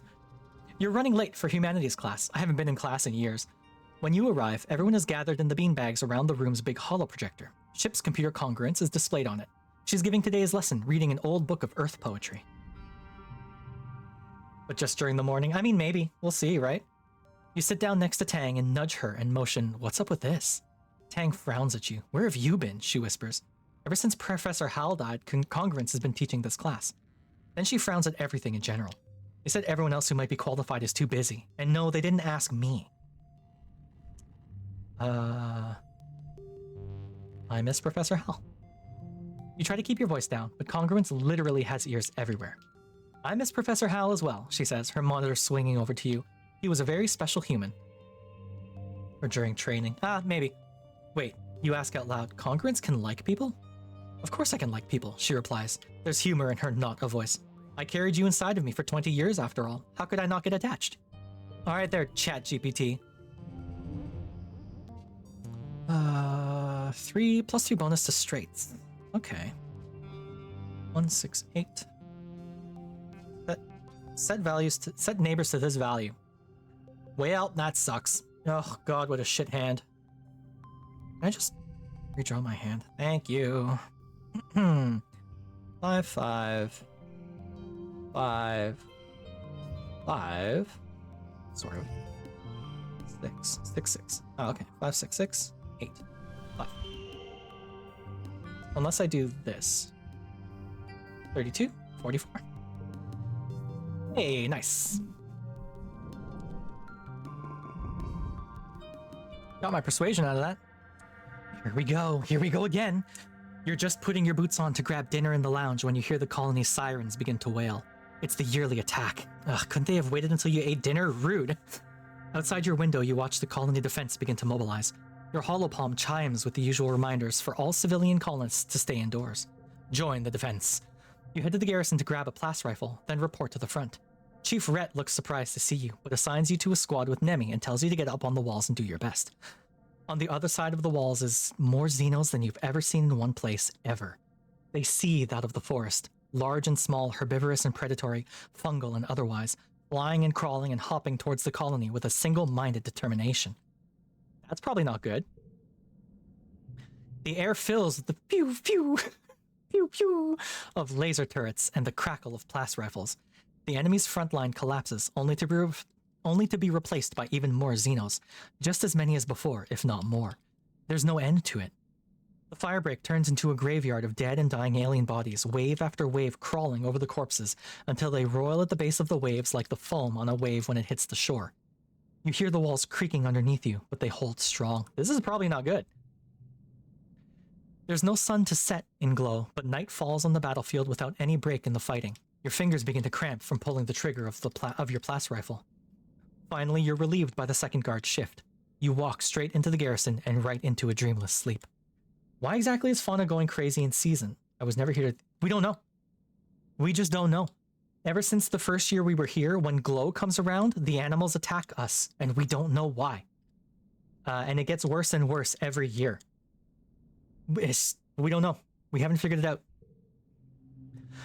You're awoken 6 hours later for your next shift. The kitchens have provided the soldiers with pressed soy rations and hot blep tea, which you grab, then make your way back to the walls to survey the carnage of the night. Yeah, no, it'd be cool if we found out ever, like at any point. As you arrive, your holopalm lights up with a priority message. Security personnel, we are under siege, the security chief says, getting right to the point. On Earth, sieges were used to break a city by starvation or drought. We have plenty of food and water. Guards will rotate 6 hours on, 6 hours off. So long as we keep the Xenos on the other side of the wall, we can hold them off for days, weeks even. Weeks. Everyone exchanges exhausted looks. He pauses, then adds, "We can do this. We're stronger than them, and we're not going anywhere." Wow. You and the other soldiers fall into a fitful rhythm, alternating shifts on the wall with brief snippets of sleep. Gunfire becomes the soundtrack of your days, which begin to smear together like paste. Nemi in particular is suffering. She volunteers for relief shifts, sometimes pulling doubles or triples on the wall. You catch her mechanically shoving soy porridge into her mouth before seeming to fall asleep sitting up. A minute later, she jolts awake as someone's spoon clatters against their bowl. Jesus, Nemi. Tempers grow short as fatigue sets in. 6 days pass. Good lord. You're on shift, watching the Xenos batter themselves against the walls. You feel your eyes unfocused at the sheer formless horde of them. In all these days, they still haven't breached the colony. Sometimes they even seem to retreat, ebbing backwards and reforming somewhere else. It's behavior you'd never seen before. A group of monsters breaks from the tree line, nothing new except for one of them. One of the Xenos looks different from the others, almost humanoid. Oh. What is that thing? It has a gun! The creature looks suspiciously like a person, at least from the waist up. Down below, it's a lumbering chimera vaguely reminiscent of a faceless, wrapped in tattered bits of flesh and bony protrusions. Something like hair flutters behind it as it turns and looks right at you with an unnerving, malevolent intelligence. You rub your eyes. Yeah, it's still there. It approaches to the base of the wall, and the other monsters surge forward on to pound against the gates. Try to talk to it. You wave to it, and the creature sneers and, to your surprise, approaches the wall. Little weed, they address you in a halting, rasping voice. Everything seems to go quiet nearby as you strain to understand this talking horror. Child of breeding rabbits, feral pig, kudzu. Its unnervingly human gaze pierces you. Introduced species, you understand? Yeah, we're a weed. You wonder if you're hallucinating. Is it holding a gun? You slowly nod yes. You understand the words, at least. I am Noctilucent, the monster says through a voice box that seems better suited to guttural roars than human language. A gardener. Designation pest control. Oh no. You realize with growing horror that this creature's hair is actually alive somehow, waving in a wind that isn't there. Their clicky-clacky bits wave and snap at you as if they have minds of their own. You can't look away. What do you want? What do you want? Who are you talking to? You jump as Nemi speaks up behind you, and when you look back, Noctilucent is gone. That alien was talking.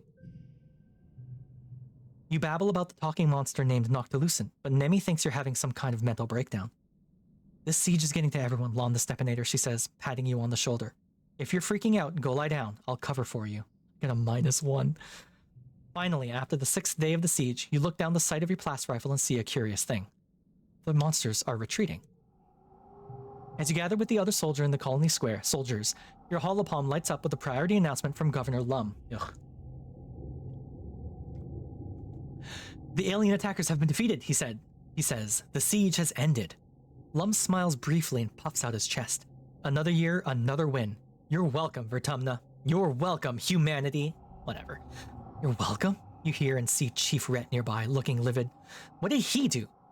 He rants to his security officers. Race out there like an idiot with his honor guard, defend strategically unsound positions, putting himself in danger so we had to save his overstuffed ass? The soldiers all shift uncomfortably, but no one disagrees. And when I actually needed him, Rhett continues, taking his 12-hour beauty rest while the rest of us slogged through endless shifts? Throw him off the wall. Yeah, they're just getting rid of an invasive species, Scion, you're right. The soldiers are exhausted from the siege, so the crowd in the square disperses quickly. Only a few Helios remain, covertly filming Rhett while he continues to rail against Lum. On the horizon, the first rays of quiet streak the sky with lavender. You watch Utopia's reclamation crew head out through the gates to begin vaporizing xenocorpses for their component molecules. That night, you have terrible dreams. You imagine that you're sieging the colony, that you're a creature crawling in the mud on your belly, the ozone crackle of blast rifle fire arcing overhead. With your taloned claws, you rip into the walls like they're made of clay, stuffing choking handfuls of it in your mouth. In a moment of lucidity, you try to pull the clay from your throat, but no matter how hard you pull, it just never ends. You jolt awake when you realize you've been pulling your own guts out of your throat. Just a dream. Jesus Christ. You're shaking and coated in a film of terror sweat, your heart pounding. You don't find sleep again before dawnbreak. Wow. Hey, new year, new me. Welcome to Early Quiet. All right, we've got ads coming up in 20 seconds. I'm gonna go on a quick break so I can get the oven started. Anemone. Oh, I lost friendship with Anemone. Oh. We're gonna go on a quick break. I'm gonna go get the oven started, and then we're gonna keep going for a little bit while food cooks. We're gonna go for a little bit longer this session. So, hang tight. We'll be back.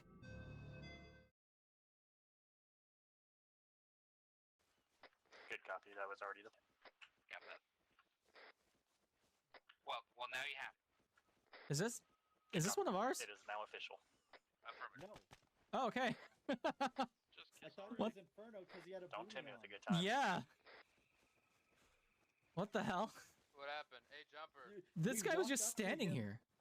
Inferno, we Oh, walked up to him because we thought it was you. Topside. What? He was up there. I shot him. He fell. Oh, okay, okay. It's coming up.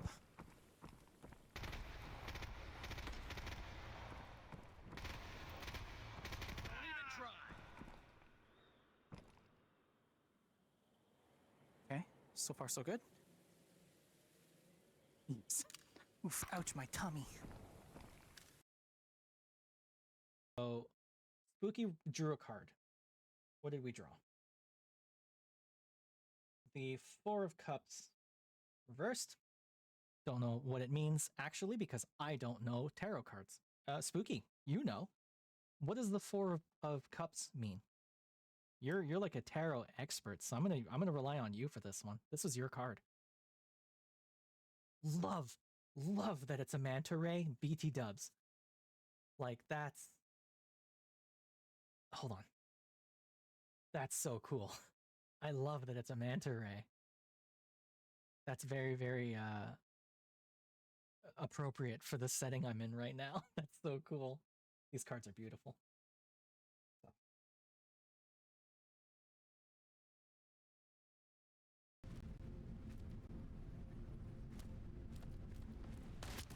Hi, yeah, buddy. Ah, fuck. God damn it.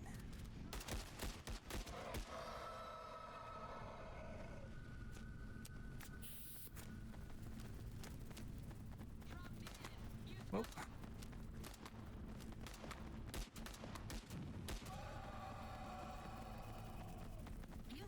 Whoa! Oh my god! Oh!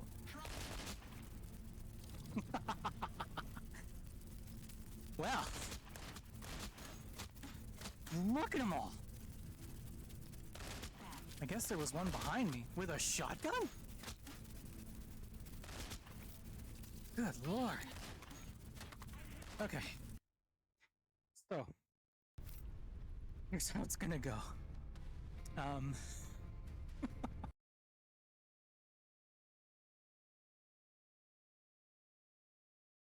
No ads? Alright. Hey, that's fine.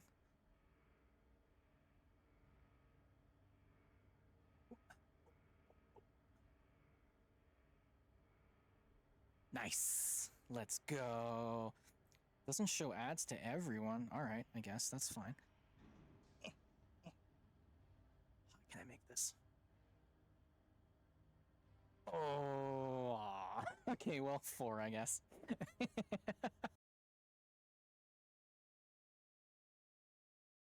A vast field of algae-covered bones lies scattered in shallow waters. I can work with that. So I was going to do cursed Cursed seafaring detail. 25. A vast field of algae-covered bones. And finally, the tarot. What was it again? It was independence and alone time. Alone time. Ads are done and I'm back. Seka activates the kitchen. You hear sirens wailing. You hear sirens wailing. No, that wouldn't happen. I know how to cook. I do pretty much all the cooking in my household. All right, well, I'm turning 18. Let's see. I get a bunch of stuff. I get a lot of animals. A lot of cards. I got no more security defense-wise for the colony, so maybe that's going to be a problem, but... Oh well. Only 2 years to go, and then the game ends. Alright, let's go. Hey, Tangent, what's up? Tangent is deep in conversation with one of the other scientists. He seems to be consoling her, though. Though Tangent's face betrays no emotion as he claps her on the shoulder and reassures her that she's doing really well for someone so young, and that everyone compromised some of their samples when they were first learning. He leaves and Tangent sighs as she goes to put her head in her hands, stopping short when she realizes she's still wearing gloves. She peels them off and digs her fingers into her eyes. You okay? I'm fine, Tangent replies immediately. I compromised an experiment I was working on because the vent was still open when I was spraying the workstation down with sanitizer. She sniffs. It's so gross here, she says. I probably did that fungus a favor. Tangent takes a ball of sanitizer from under her workbench and cleans while she speaks. There are pollen spores everywhere, she whines, and he comes over here and tells me it'll be okay, Tang, like it's his job to console and patronize me. But it is okay to make mistakes, Tangent. Tangent shoves the sanitizer back under her workbench. Don't you understand, she says, frustration seeping into her voice. If we never feel the pain of failure, if there's no cost to it, why would we ever improve? I need to own my own mistakes. Yeah, but what I don't need, she continues icily, is someone to pat me on the head and tell me it's okay and the adults will make it all better. I messed up, she says. Just let me fix it. Don't make a big deal about it like I'm a child with a boo-boo. Oh, Tangent, I don't know how to talk to her. Clearly, I have no idea how to handle Tangent. Hey, Nemi, can I tell you to... I'm gonna finish this message to Vase. He gets so moody if I don't hollow him back right away. Vase sucks. Nemi, Vase fucking sucks, girl. God damn. Len won't acknowledge the Silent Hill transition scene. What do you mean? My glitch thing? Is that Silent Hillish? I wasn't aware. Log. How's my stress doing? That's alright. Hey, Rex. You spot Rex lying on his makeshift hammock, and he's not alone. He shushes you as you approach, placing a finger to his lips and indicating that the person snuggled up under his arm is fully asleep. Hold on to the hammock, he whispers. I'm gonna try to get out. Between the two of you, you manage to get Rex out of the hammock without waking his sleeping friend. Rex looks a little tousled and kiss-bitten, and his eyes are bright with mischief. Tired him right out, he murmurs, pleased with himself. What you need, Lon? Oh, Rex. You're such a fuckboy. Rex throws his arms wide. Coach, I'm open, he laughs, catching you as you throw yourself into his arms. He spins you around and growls into your neck, squeezing you tightly. Fucking Rex. Oh, the environment cleaning. Oh. What happens when Silent Hill goes into the dark world.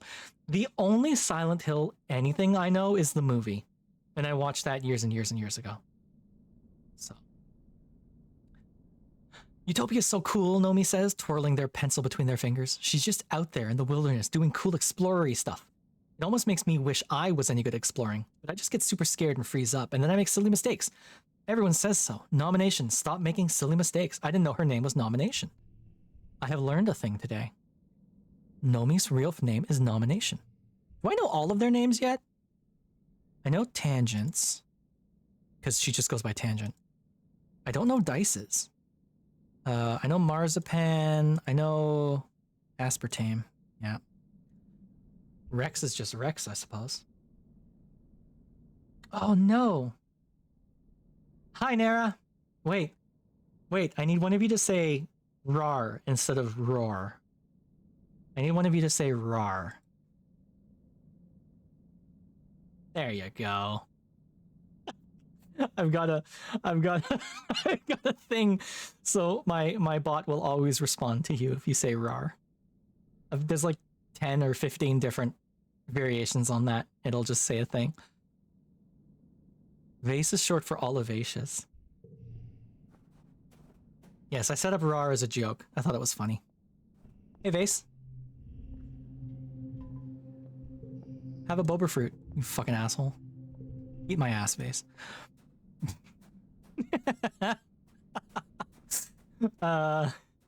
Yes, olivaceous. It's a fancy name. All right, so my toughness, my physical skills are more or less maxed out. I suppose I could get my creativity. I should get my persuasion up, shouldn't I? Let's go get my persuasion up. You think he hates the fruit because he feels his masculinity is threatened by their shape?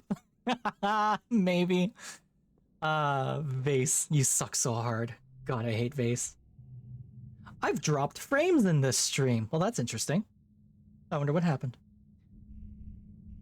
Why is your bravery partially pink instead of all yellow? Oh, because I'm wearing, I have a cape on. It gives me plus 30 to bravery. It's kind of nice.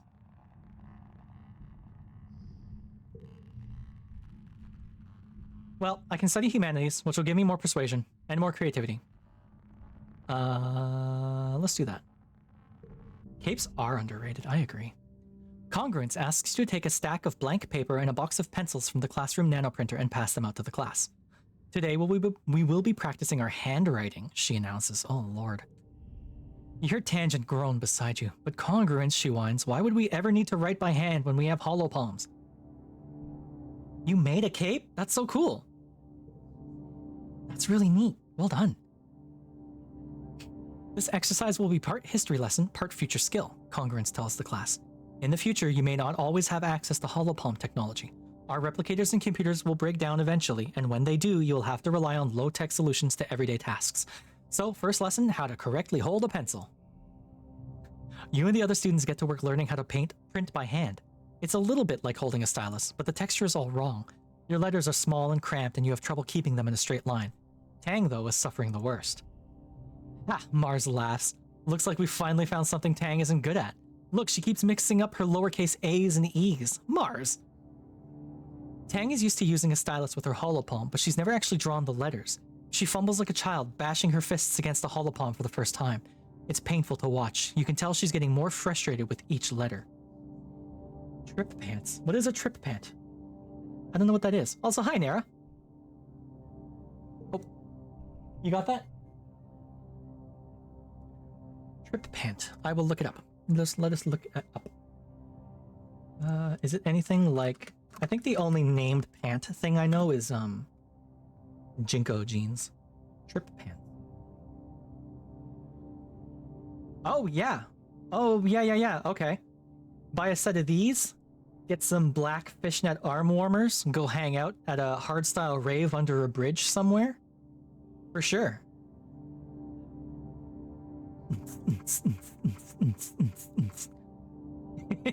Exactly, yeah. I get it. Okay, writing by hand is stupid anyway. I'll help you, Tangent. Is that handwriting or a seismograph? I feel like if I help her... Oh, this is the only one I want to do. Nope. Of course not. No need your help, Tang sneers. She hates being bad at something, but being patronized is even worse. I knew that was the wrong one. Just let me do it myself, she grumbles, balling up her 5th piece of paper and tossing it on the floor. Man, I do not know how to deal with Tangent. Mars laughs, but after a few minutes of tense silence, she looks over to Tang's work. You're pressing too hard, Mars tells her softly. Loosen your grip. It's different from typing in the air with a stylus. Try moving with your shoulder instead of your wrist and fingers. Do some funny chemicals. Hey, weed's legal in Canada. You want to come up here? We got the devil's lettuce, good and free. You can just go to a store and buy some. Tang takes a deep breath and tries again, slow and deliberate. Mars nods and slides closer, putting her hand over Tang's and guiding her pencil on the paper. There, see, you're getting it, she murmurs. Tang's cheeks go pink. Made you anxious? I've never tried it.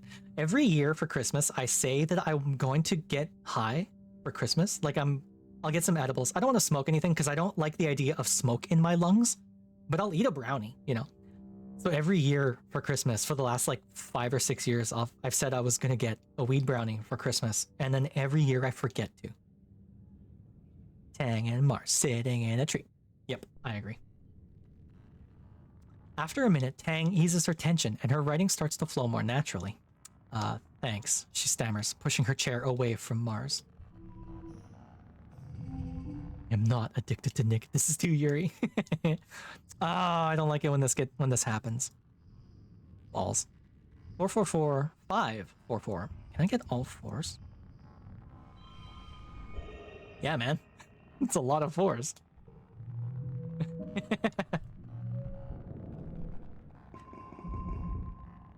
Just smoke some tonight when you play Fortnite.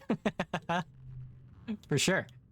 You roll out of bed at noon because you're allowed to, because it's your birthday, but also because you're exhausted. You barely slept at all last night. You've been having these nightmares since the siege more and more every night, like they're trying to tell you something urgent. You can't make any sense of it. All the imagery is jumbled together, all these possibilities and timelines and things that might happen. Some nights you wake up in a cold sweat, a scream already in your throat. You sit on the edge of your bed, run a hand through your hair and check your holopalm.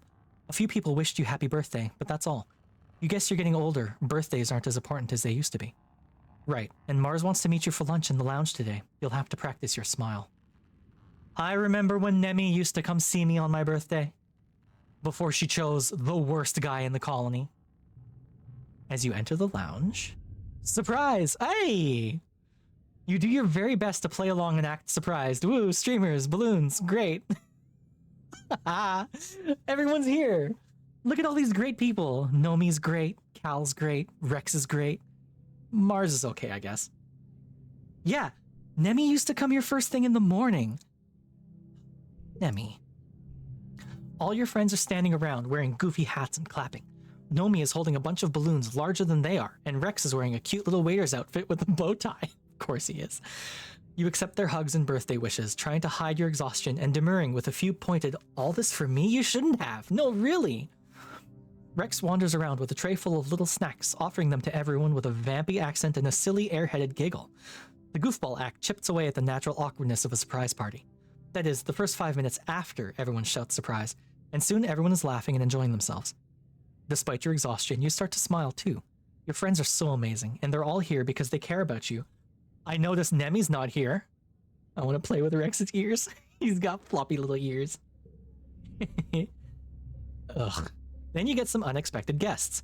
The lounge begins to fill with Helio kids, mostly ones you don't know. The ones who usually keep to themselves and, well, don't much like you original stratospheric kids. Vase and Nemi are with them, his arm draped over her shoulders. Nemi gives you a little wave of acknowledgement for your birthday, which earns a weird look from Vase. Fucking stew in it, Vase. Fucking stew in it, my guy. Hey, who invited you guys? Cal says, stepping forward with his hands clenched. This is a private party. Oh, fuck it up, Cal. It's a public lounge, Vase replies. We can sit wherever we want. Cal stomps right into the midst of the Helios. You guys think that just because you fell out of the sky, you're the wormhole's gift of Rotumna? He spits out. We don't need you. We never needed you. All you do is make things worse, like this party. You've rarely seen Cal so ready for a fight. He doesn't seem to care that the body language of the Helio kids has changed from cocky to dangerous. You're just a bunch of fascists, Cal continues. You and Lum. Damn, Cal. The lounge erupts, chairs screeching across the floor as the Helios jumped to their feet, yelling at Cal, calling the colony illegal and Cal a fugitive. They jostle him around, but Cal plants his feet and stands his ground. He's a farm boy. He's a good old boy. You hear a bottle breaking and see someone advancing on Cal. What the fuck? Vase test tube baby confirmed. Nemi, make them stop. Hey, come on guys, cut it out, Nemi says, tiredly. Oh, good. I got friendship with that. It's Londa Stepinator's birthday. Don't make it a big thing. They seem to respect her, so they back down, but not before a few parting libelous shots at Cal's parentage and alleged actions with animals. Fuck off. She turns to Cal and pokes her finger in his chest. You provoked them on purpose, she said. I'm not your friend anymore. Don't ask me to stick up for you if you're being an asshole. Anemone! Whoa, Anemone, what the fuck, girl? Man, she's really sort of not done well since her brother died, huh? Well, Mars exclaims, clapping her hands. That was enough excitement, I think. Let's move on to the important part, cake and presents. Thank God for Mars. Under Mars's skillful party hosting hand, the mood shifts back to festive. You enjoy your presents and your cake, but tensions boiling over like that is a bad omen for the rest of the year. Yeah, I don't like the way Anemone is going. I'm not a fan of her. Yeah, I don't know. I don't know what to think about her. Don't know what to think about her anymore. She's not the girl I grew up with. Anemone, what's your problem?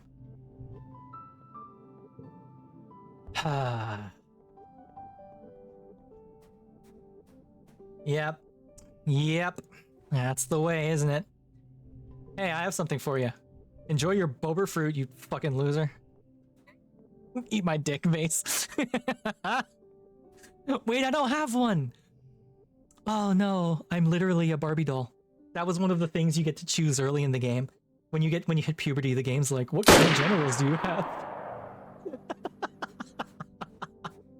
It is very funny. Tell me, video game, what's in your pants? Apply to be a hunter. Nope. Spooky. Oh no, you're getting bullied now, Spooky. This is what happens when you shoot me too much. Oh, Spooky. Well, bad, Spooky. Bad. None of that, Spooky. Here, have an Ayo. I'm gonna gift an Ayo to the chat.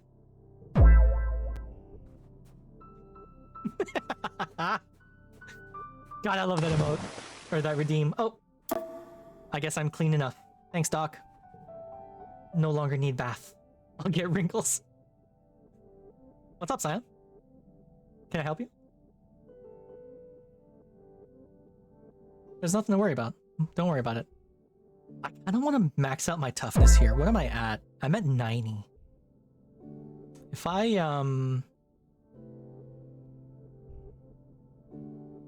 animals and empathy. Let's work on... I'm about to post worse.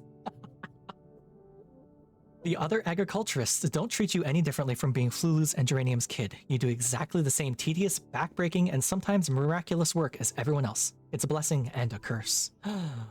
Farming. Card becomes 4. Okay.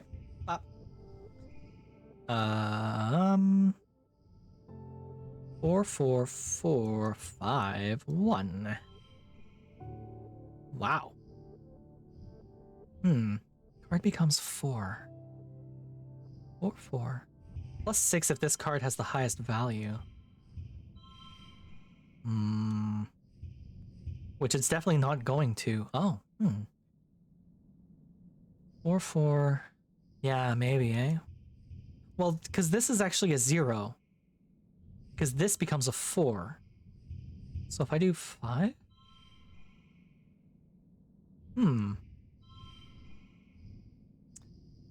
Could just do this. Give up. 6 if this has the highest value, which it's going to have. I put that there, and I put this here. 3, 4, 14 is a lot. 1, 4. I could do that, or I could do 35. That might be better. Or I could do this. Nope, no difference. Alright, we'll just go with that. Nope, I could have gotten 41 somehow. Sure. Beats the hell out of me, game. I am not good at the card game in this. Alright, welcome to Late Quiet. My toughness is very nearly maxed out. You know what? Let's do one more toughness. Because I want to max all of these out, because I think that's funny. Actually, how's my stress doing? Almost maxed out. Oh, you're lucky I'm out of boba fruits for you, my guy. Oh, you're lucky I'm out of boba fruits. Don't want to talk to Nemi anymore. We used to be friends, but now we're not really. And it's not just because she picked the worst guy in the colony. Although it is partly that. Alright, let's max out my toughness. Why not? Actually. Squeak. Let's max out my toughness in the garrison. Hopefully I can have a sequence where I get to show up the dick bag one more time.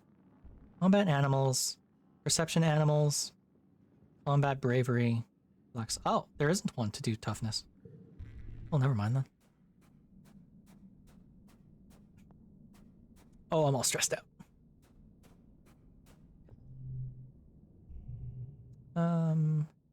So I can shovel dirt for toughness. Wait, wasn't there like, oh, explore the xenobotany lab. This is the one. Hey, kiddo, your dad says, looking up from his work desk where he's dissecting a huge bell-shaped flower.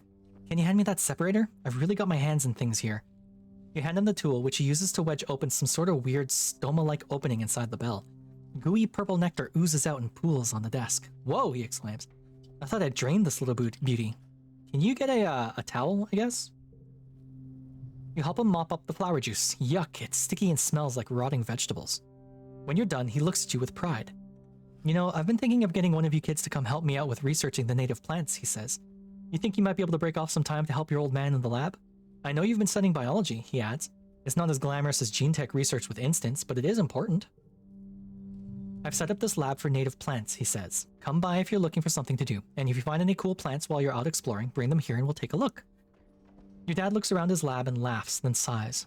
It's funny, your mother would not have approved of this. She hated the idea of cultivating native plants, even though he looks down at his hands. Well, I'm sure we'll be able to learn a lot of useful stuff. Alright. Cool beans. Xenobotany gives me lots of biology. Plus 2 organizing, plus lots of kudos. Friendship with Cal. Well, I want the toughness first and foremost, so we're gonna shovel more dirt. The new brown dirt is pretty rank, but it almost smells good after a while. Is this what the people in the holovids mean when they describe they smell as earthy? It smells vertumny. Whoa, it's all red. Plus 3 bonus to straights, plus 1 to physical red cards. Cool, cool, cool. Alright. Got a couple 9s. All cards to this become red. Card to the right becomes 5. So if we do 9, another 9, maybe 6, 6, 5. Okay. So I got 47. I got 41. I do 49 is better than 47. I can't put the 5 there because I need this one to be very, very high. Card to the right becomes a 5. But if it's already a 5, it's still 49. I guess 49. I could have gotten 51. How? Hey, I got an achievement for that. Reach 100. Nice. I am tough as balls. New perk. Immune to injury. Never received the injury status effect when hurt. I didn't know you could get injured. I didn't know that was a thing. Need a break soon. I do need a break soon. Okay. Well. Apparently I can level up Riki here, Pebble, if I hang out in the park. You and Cal walk through the park, a special place set aside for growing ornamental plants from Earth. It was grown from a precious seed bank, preserved for over 20 years aboard the Stratospheric, before your mother started planting them here on Vertumna. Almost nothing here is grown for food, though many of them are technically edible. It's so green here, Cal says, stopping to smell a bush of fist-sized red flowers with velvety petals. Wow, they smell so sweet. My mom worked really hard on this. This park is your mom's legacy. She was the one who brought these flower seeds from Earth and spent the time planting this garden, even when there was so much work to do on the farms. She always seemed like such a sensible hard ass, but Here's proof that she had a soft, nostalgic side. You wonder what else you never got the chance to learn from her. So peaceful. Cal breathes deep, a funny smile on his face. It really is. This is one of my favorite places in the whole colony. You can really feel the love in every plant. One pretty white flower in particular is flourishing here. The Astrantia, your mother's favorite. It seems to be growing faster than even native plants do, covering the paths and bluffs with tiny white stars. You practically have to push clumps of it aside in some places just to make sure you don't crush any. Good thing it's so beautiful. Cool. Alright, well, let's get rid of my first steps. Oop. Think. Give me one moment, please. I need to check with my partner about something.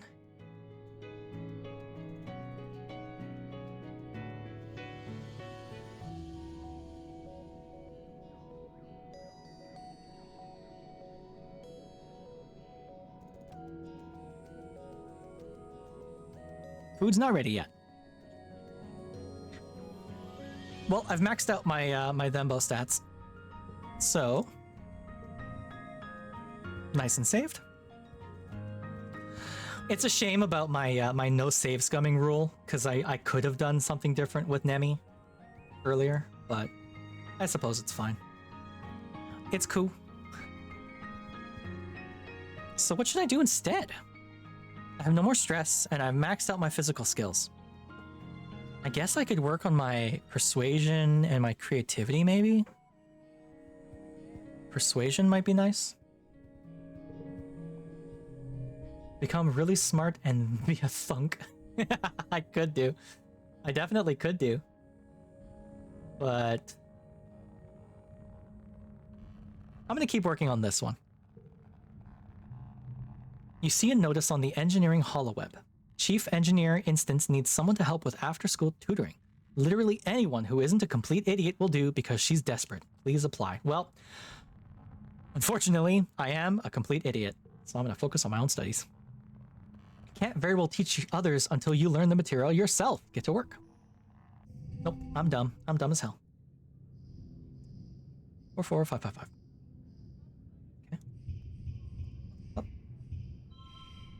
So we have a 3 as well. +1 if this has the highest value, it won't. +3 on 3rd stage of challenges. Okay. If I put the 3 here, 3, 4, 5, definitely gets me there. If I do... if I do this... Oop. 40. 38. Oh, wait.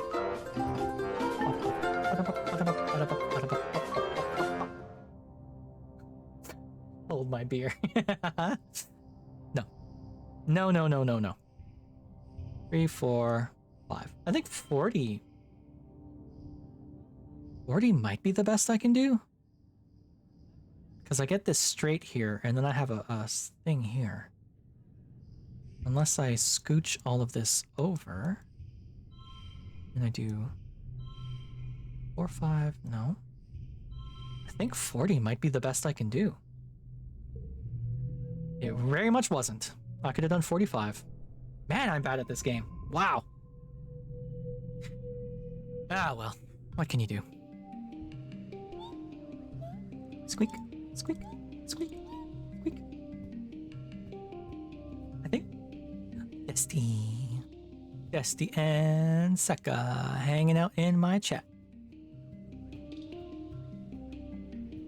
There's probably nothing else to grab, eh? No. Do we want to go out? Let's go out. Why not? What can I do? I can get bravery and perception. I can get perception in animals. I can get perception in biology. Perception's already maxed. No, I'm gonna keep going to school. I'm gonna make up for all the years spent not going to school.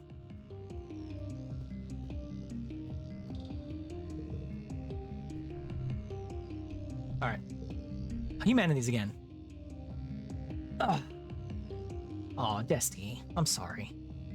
I do hope things get better, Desty. Hopefully tomorrow's better. You're doing creative writing in teams, and you're paired with Mars. You wish it was Tang. She always does so well on these. The theme is Earth's natural environment. Mars takes the topic at face value and wants to write about how beautiful everything was on Earth, with blue skies and green plants everywhere, and huge oceans that went forever. It always looks gorgeous in the carefully staged movies you've seen on the holovids. So I can go with climate problems instead, or Mars's idea.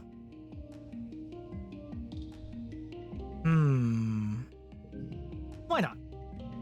Mars takes the creative part of creative writing literally, describing Earth's lush forests and verdant plains and deep, jewel-like oceans with a reverence bordering on the obscene. She's pretty passionate about it, so you let her do most of the work. Mars insists she gets to present it to the class. This, too, is a good idea. Mars is a born presenter. She really is. You aren't sure that it's totally based on facts, but it is received well by both your classmates and your teacher. You get a handful of kudos for doing well. Cool. Thanks, Mars. 10 kudos if total equals goal. Okay. 1, 2, 3, 4, something. 1, 2, 3. Well. Oh. Shh. Shoot. Heck and the balls. 2, 3, 4, 2, 4. Oh boy, oh boy. +2 to this kind of card. SF 4. +1 for each card with gems. Bonus to pairs. 6. 4. If I do 1, set neighbor to value. God damn it.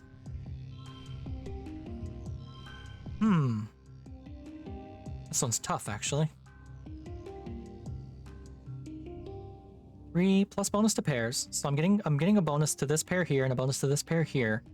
This being a real bitch. 30. I need 34. God damn it.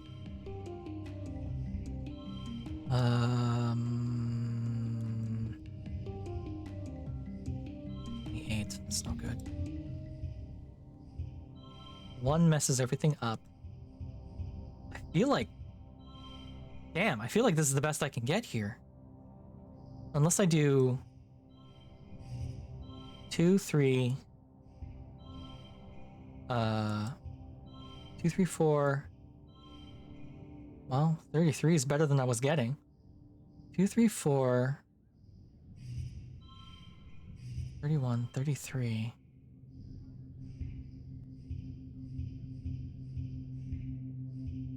Nope. Guess I'll just push through. I could have gotten 36. How? Weird. Yeah, well. Hey, it's dust. You know what? Let's go be nice to Nemi. Nemi's having a rough time because her boyfriend's an asshole. I mean, it's kind of her own fault because she's the one who picked him, but what do I know? What do I know? Oop. All right, Nemi.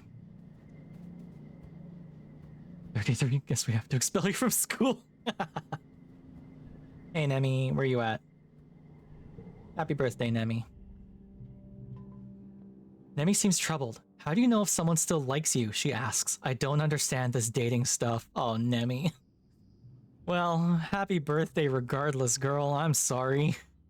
I'm sorry your boyfriend's an asshole. Have a cake.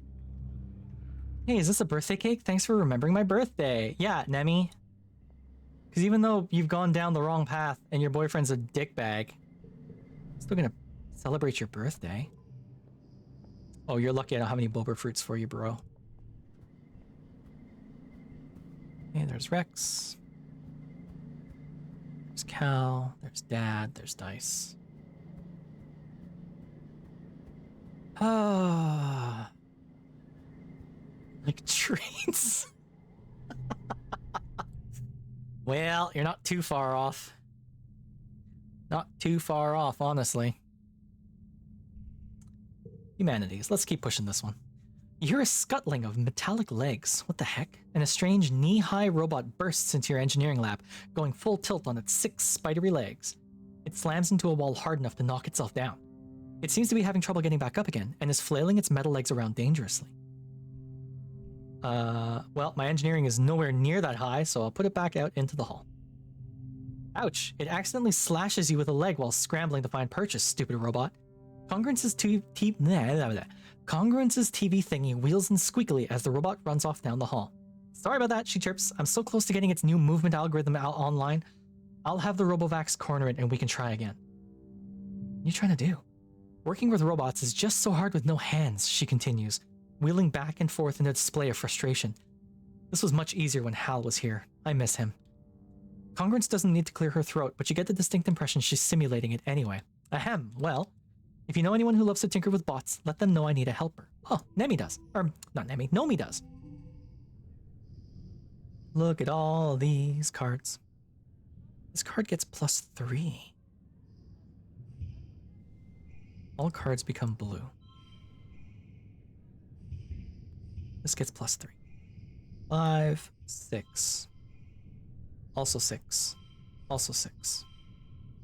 Not so much 6. What happens if I set this neighbor to 6 and I put this here? I beat the system. I beat the system. I did it.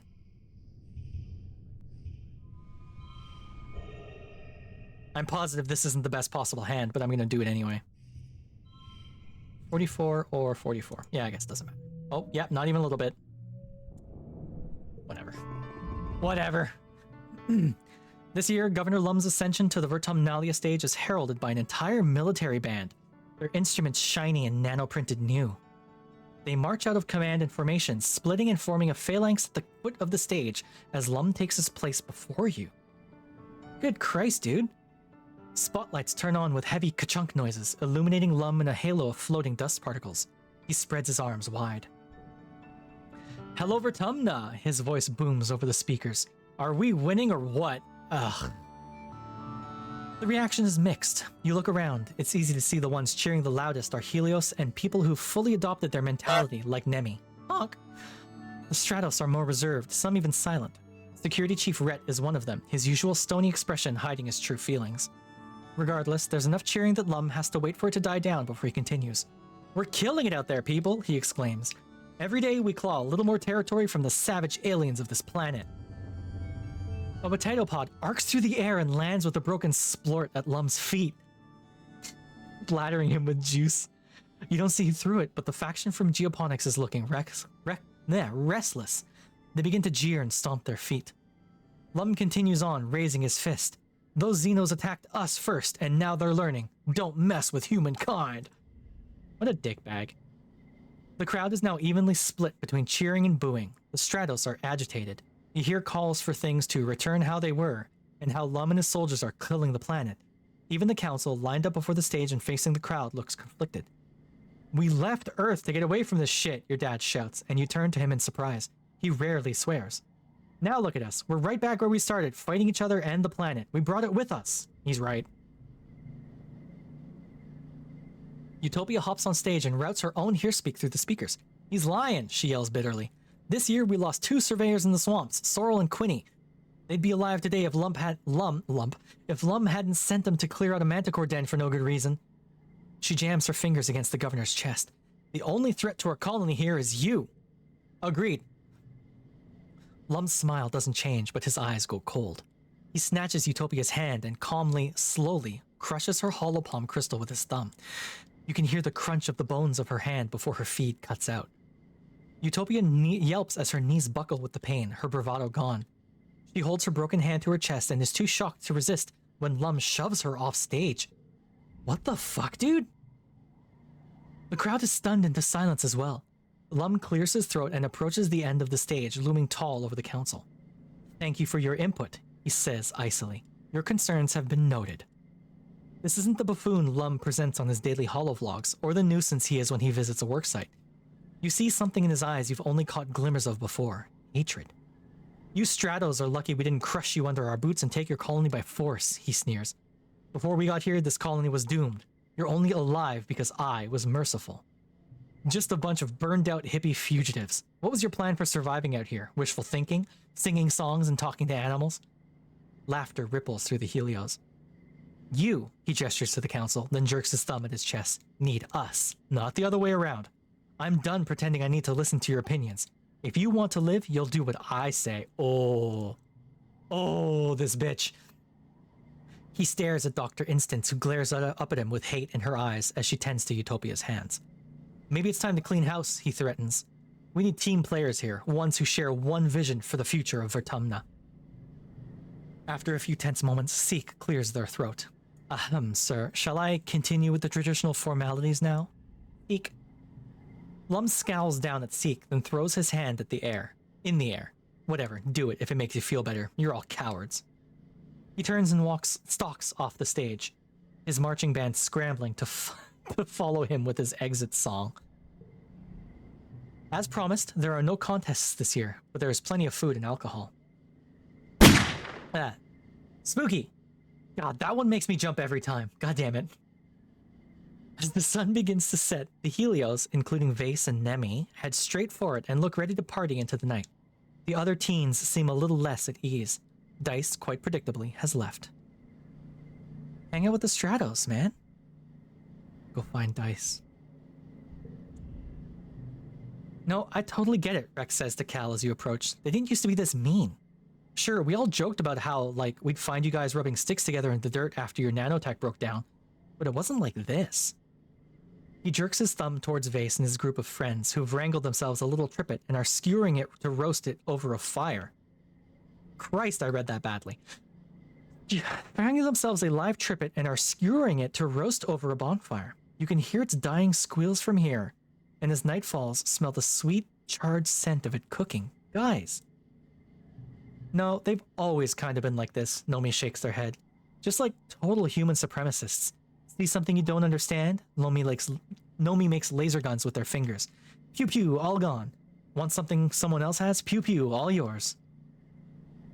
They lean back on their hands and look up at the night sky. In dust, the wormhole looks so peaceful and far away.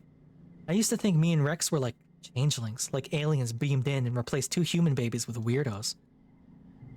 I don't think you're weird, Cal says, eyes wide. I think it's really great you two don't act like the Helios. We are Helios, though, Rex replies, and Nomi nods.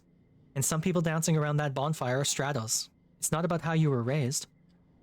It's about the choices you make, Nomi finishes. No one is just a good person or a bad person. Only bad people think they always make the right choices, Vase. Hey, friendship. The dancing and feasting continues well into the night while you pass the time with your friends in the peaceful faction. Knowing that the whole colony isn't into being soldiers and fighting Lum's war on nature makes you feel less alone. But you can't stop thinking about the governor's eyes as he crushed Utopia's hand today. So long as he's in charge, does it matter what anyone else wants? The week after Vertumnalia is one of the hottest since you landed. You're supposed to take time off for a much-needed break, but it's just so humid and awful and tempers are short. Shortly after the festival, you start seeing graffiti cropping up everywhere. It seems that a lively, if not particularly civil, conversation between the two factions is being held on the flat surfaces of the colony. Lum announces a zero-tolerance policy for political graffiti, but you notice that not every tag is being removed. Just the ones against the war, of course. The atmosphere of the colony is oppressive, as thick as the choking dust heat itself. Everywhere you try to relax, people just want to talk about the war. To make matters worse, the sweltering nights are making your nightmares intense again. You return to work feeling more stressed than before. Damn. Vertumnalia used to be good for stress, and now it's really not. That sucks. I just want to check something real quick. No, she has nothing to say. Okay. So. I have been going for 3 hours and 50 minutes now. I'm gonna call it here, because I'm tired and I'm getting hungry. So what we are going to do, I saved. What we are going to do is I am going to start talking to everyone. So, hey everyone, that's the end of the stream. Thank you all so much for hanging out with me. Do stop by tomorrow. We are going to do day 2 of VR Wednesday. We are back to doing our VR games. because I like playing VR games. They're a lot of fun. So we're going to be doing more demos. I'm going to play more of the Ghost Town demo. And if we finish it, then something else.